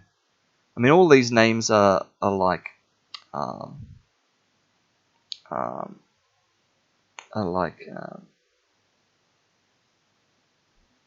names of like just two words glued together. Oh, and again, it's another one of these ones that you guys can't see in the chat because it's hidden from my chat because they've already been banned once or something. So, North 1 is to get onto the center, the second teleporter. Indeed, down here, a North 1 would get you onto that teleporter. That's very nice. So, looking at our overall stuff to work out where the teleporter is going to take us. In terms of our westliness, we've got 3 west jumps and an east jump to cancel that out. There's no other easts at all, but there's 4 west here. So cancel an east and a west jump. That's a 2, and then west, that's another 4. So that's 8. So 1, 2, 3, 4, 5, 6, 7, 8. So again, this teleporter is going to have to take us back east 1. So wherever it beams us to, it's in this row, in this column somewhere. Weirdly, brings us back here. And in terms of our southliness, we've got a jump north and a jump south that'll cancel each other out. And then we've got a jump south and we've got 3 souths. So that's 5 souths altogether. 1, 2, 3, 4, 5. Which we need 2 more of. So this has to gain us 2 extra souths. So it has to move down 2. That's not possible. So it can't be that teleporter. We need to gain 2 more south from the teleportation. Let's check that again. A north and a south cancel each other. So there's a jump south, that's 2. 5, 6. Oh wait, and a north 1, that's 5. That cancels that out. So those 2 cancel, those 2 cancel. So we've only actually got a net 5 south here. So we need to get 3 more south. Wait, 1, 2, 3, 4, 5, 6, 7. No, we need to get 2 more south. We're going to get 5 plus 2 is 7. So it's got to actually go east 1 and south 2. So this teleport takes us east 1, south 2. Oh, I don't like that. That beams us down to there. Wait, I don't like this. The maths is not checked out. Something's not added up correctly. Let me line up all the east wests and let's look at this again. So there's all the east west. Here's all the north souths. So 4, 5, 6, 7, 8, 9, 10, 9, 8. So we've currently got 8 west in total. 1, 2, 3, 4, 5, 6, 7, 8. So we need to come back 1 because of a teleporter. And then in terms of north-south, we've got -1, -2, -3, -2, -1, 0, 1, 2, 3, 4, 5. We've got 5 south. So 1, 2, 3, 4, 5. So we need to get 2 more south because of the teleporter. So yeah, the teleporter has to give us an extra east and gives us 2 more south. I don't understand how this works then.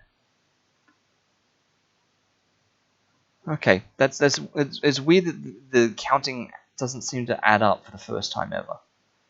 You need to use both oh, we need to use both teleporters then. Oh, amazing. So one teleporter gives us a bit, and the other teleporter gives us a bit. So this teleporter might give us like literally the 1 east, and then this teleporter might give us the 2 south. But that's a lot. So we get to that one, and it might teleport us down there. And we get to that one, and it might teleport us there. Because we need to get 1 east and 2 south. This one could give us like 1 east and 1 south. Then that one needs to give us 1 south. Okay, so let's assume that that one teleports us down there, and that one teleports us. So we gotta get to this one. And this guy can just roam around the middle, so we can just scoot along the top. So 1, 2, 3, 4, 5, 6. We're going to get 6 west. So let's start by jumping west for no good reason, and then go west 4. So jump west, go west 4, then we can go south 1. That's going to teleport us there. Then we've got to get to this teleport. So let's jump east.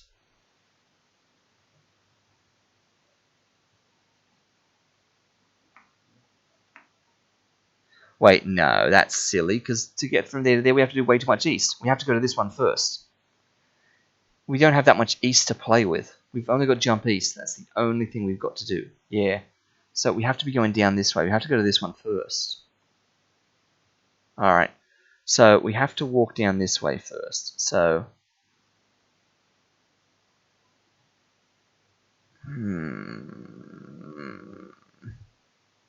But then this robot...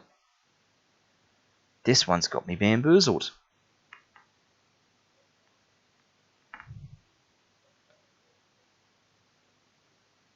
So... To get to this teleporter, how are we even supposed to get there? Because we would have to... Like, from the starting position, we'd have to go west a bit and down. Like, we can only go west 4 or west jumps. We can't easily get to that from that many. Like, we've only got even numbered things. 1, 2, 3, 4, 5, 6. That's in an even numbered position. So we can definitely just get to that one. So we can jump west, go west 4, and go south 1.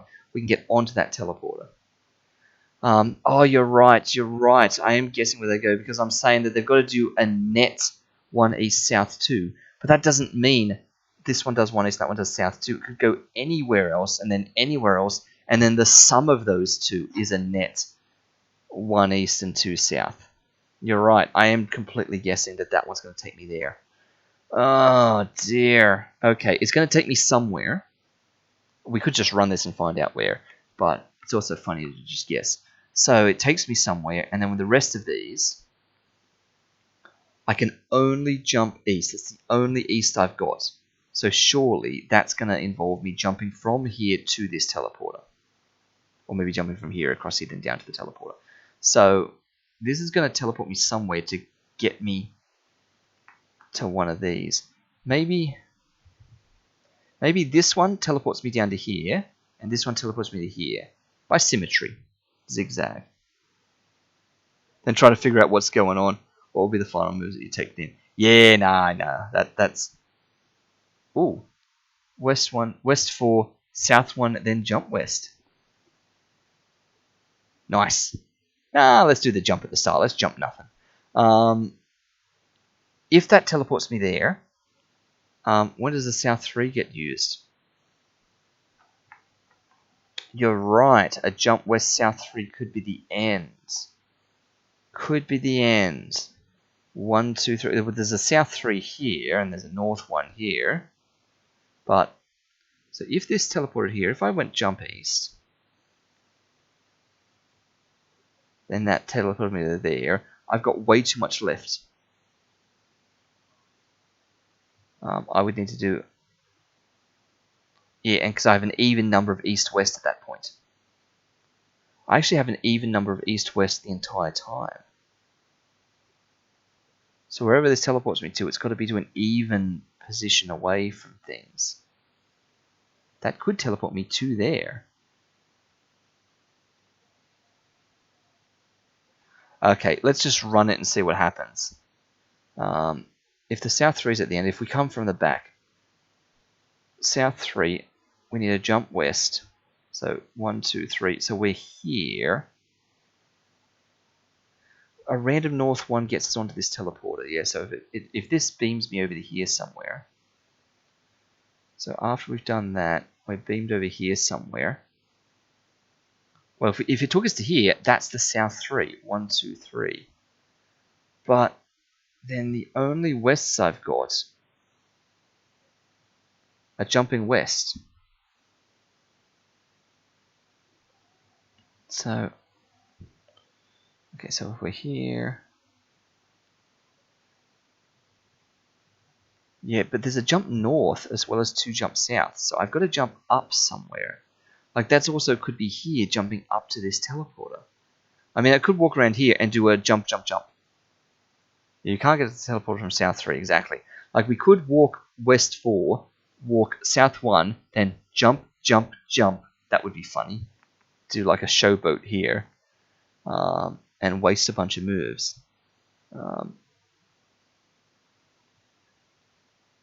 So if that South 3 is at the end, and if that jump west does come from there, then from here, I must be coming from more this way. There must be a jump there. Must be jumping from here to here. Because that's what. So there's another jump west right before that. So from here, we're doing a jump west, and South 3. Which means maybe this is where we do the jump north. So here, jump north, jump west, South 3. So after we've done that, so we've just got like these to play around with to get to here. So it could teleport us to here. To here. Jump south. Oh wait, we need to jump east. North 1. So jump east. That would be here. Jump east. North 1. That's the only east I've got. But how would I get here? I can't come south 3. I can't jump south down to here. So where's this north 1 taking me then? North 1 is not taking me into a teleporter. North 1 could be the third last. Yeah, so from here I could north 1 jump and south 3. You're right. You're right. So from here, north 1, jump west and south 3. So from here, yeah. And I can't come anywhere from here except from here. So there would be a jump north before that. So from here, I jump north, go north 1, then jump west and go south 3. So from here, we're jumping north. So I've only got these series of 4 jumps. After this south 1, I've got these series of 4 jumps to get into this other teleporter and end myself up at this point here. So I've got a jump east and a west and 2 jump souths. So a jump east gets me over here, but I've also got a jump west to counter it, and I've got 2 jumps south. So that would have to teleport me to this square here. Like that would teleport me there. Jump south, jump west, jump south, jump east. So if that teleports me there, and then if that teleports me there, we're good. So if that teleports me here, then jump south, then jump west, then jump south, then jump east. And that teleports me there, then jump north, north, jump west, south. So that does work if those teleport to those exact squares. If it doesn't, we're going to jump somewhere weird. So let's see. This could be our first fail, but to be fair, we're guessing impossible things. I love that big jump to start. Oh, just missed that guy. Where is he going to walk, though? But also, where is this teleporting to? Because if that's going to teleport to there, we're about to jump into him. Oh! Jump south! That's not what I wanted! Jump west! It's going to work! It's going to work! It worked anyway! Oh, that's incredible! How did that still work?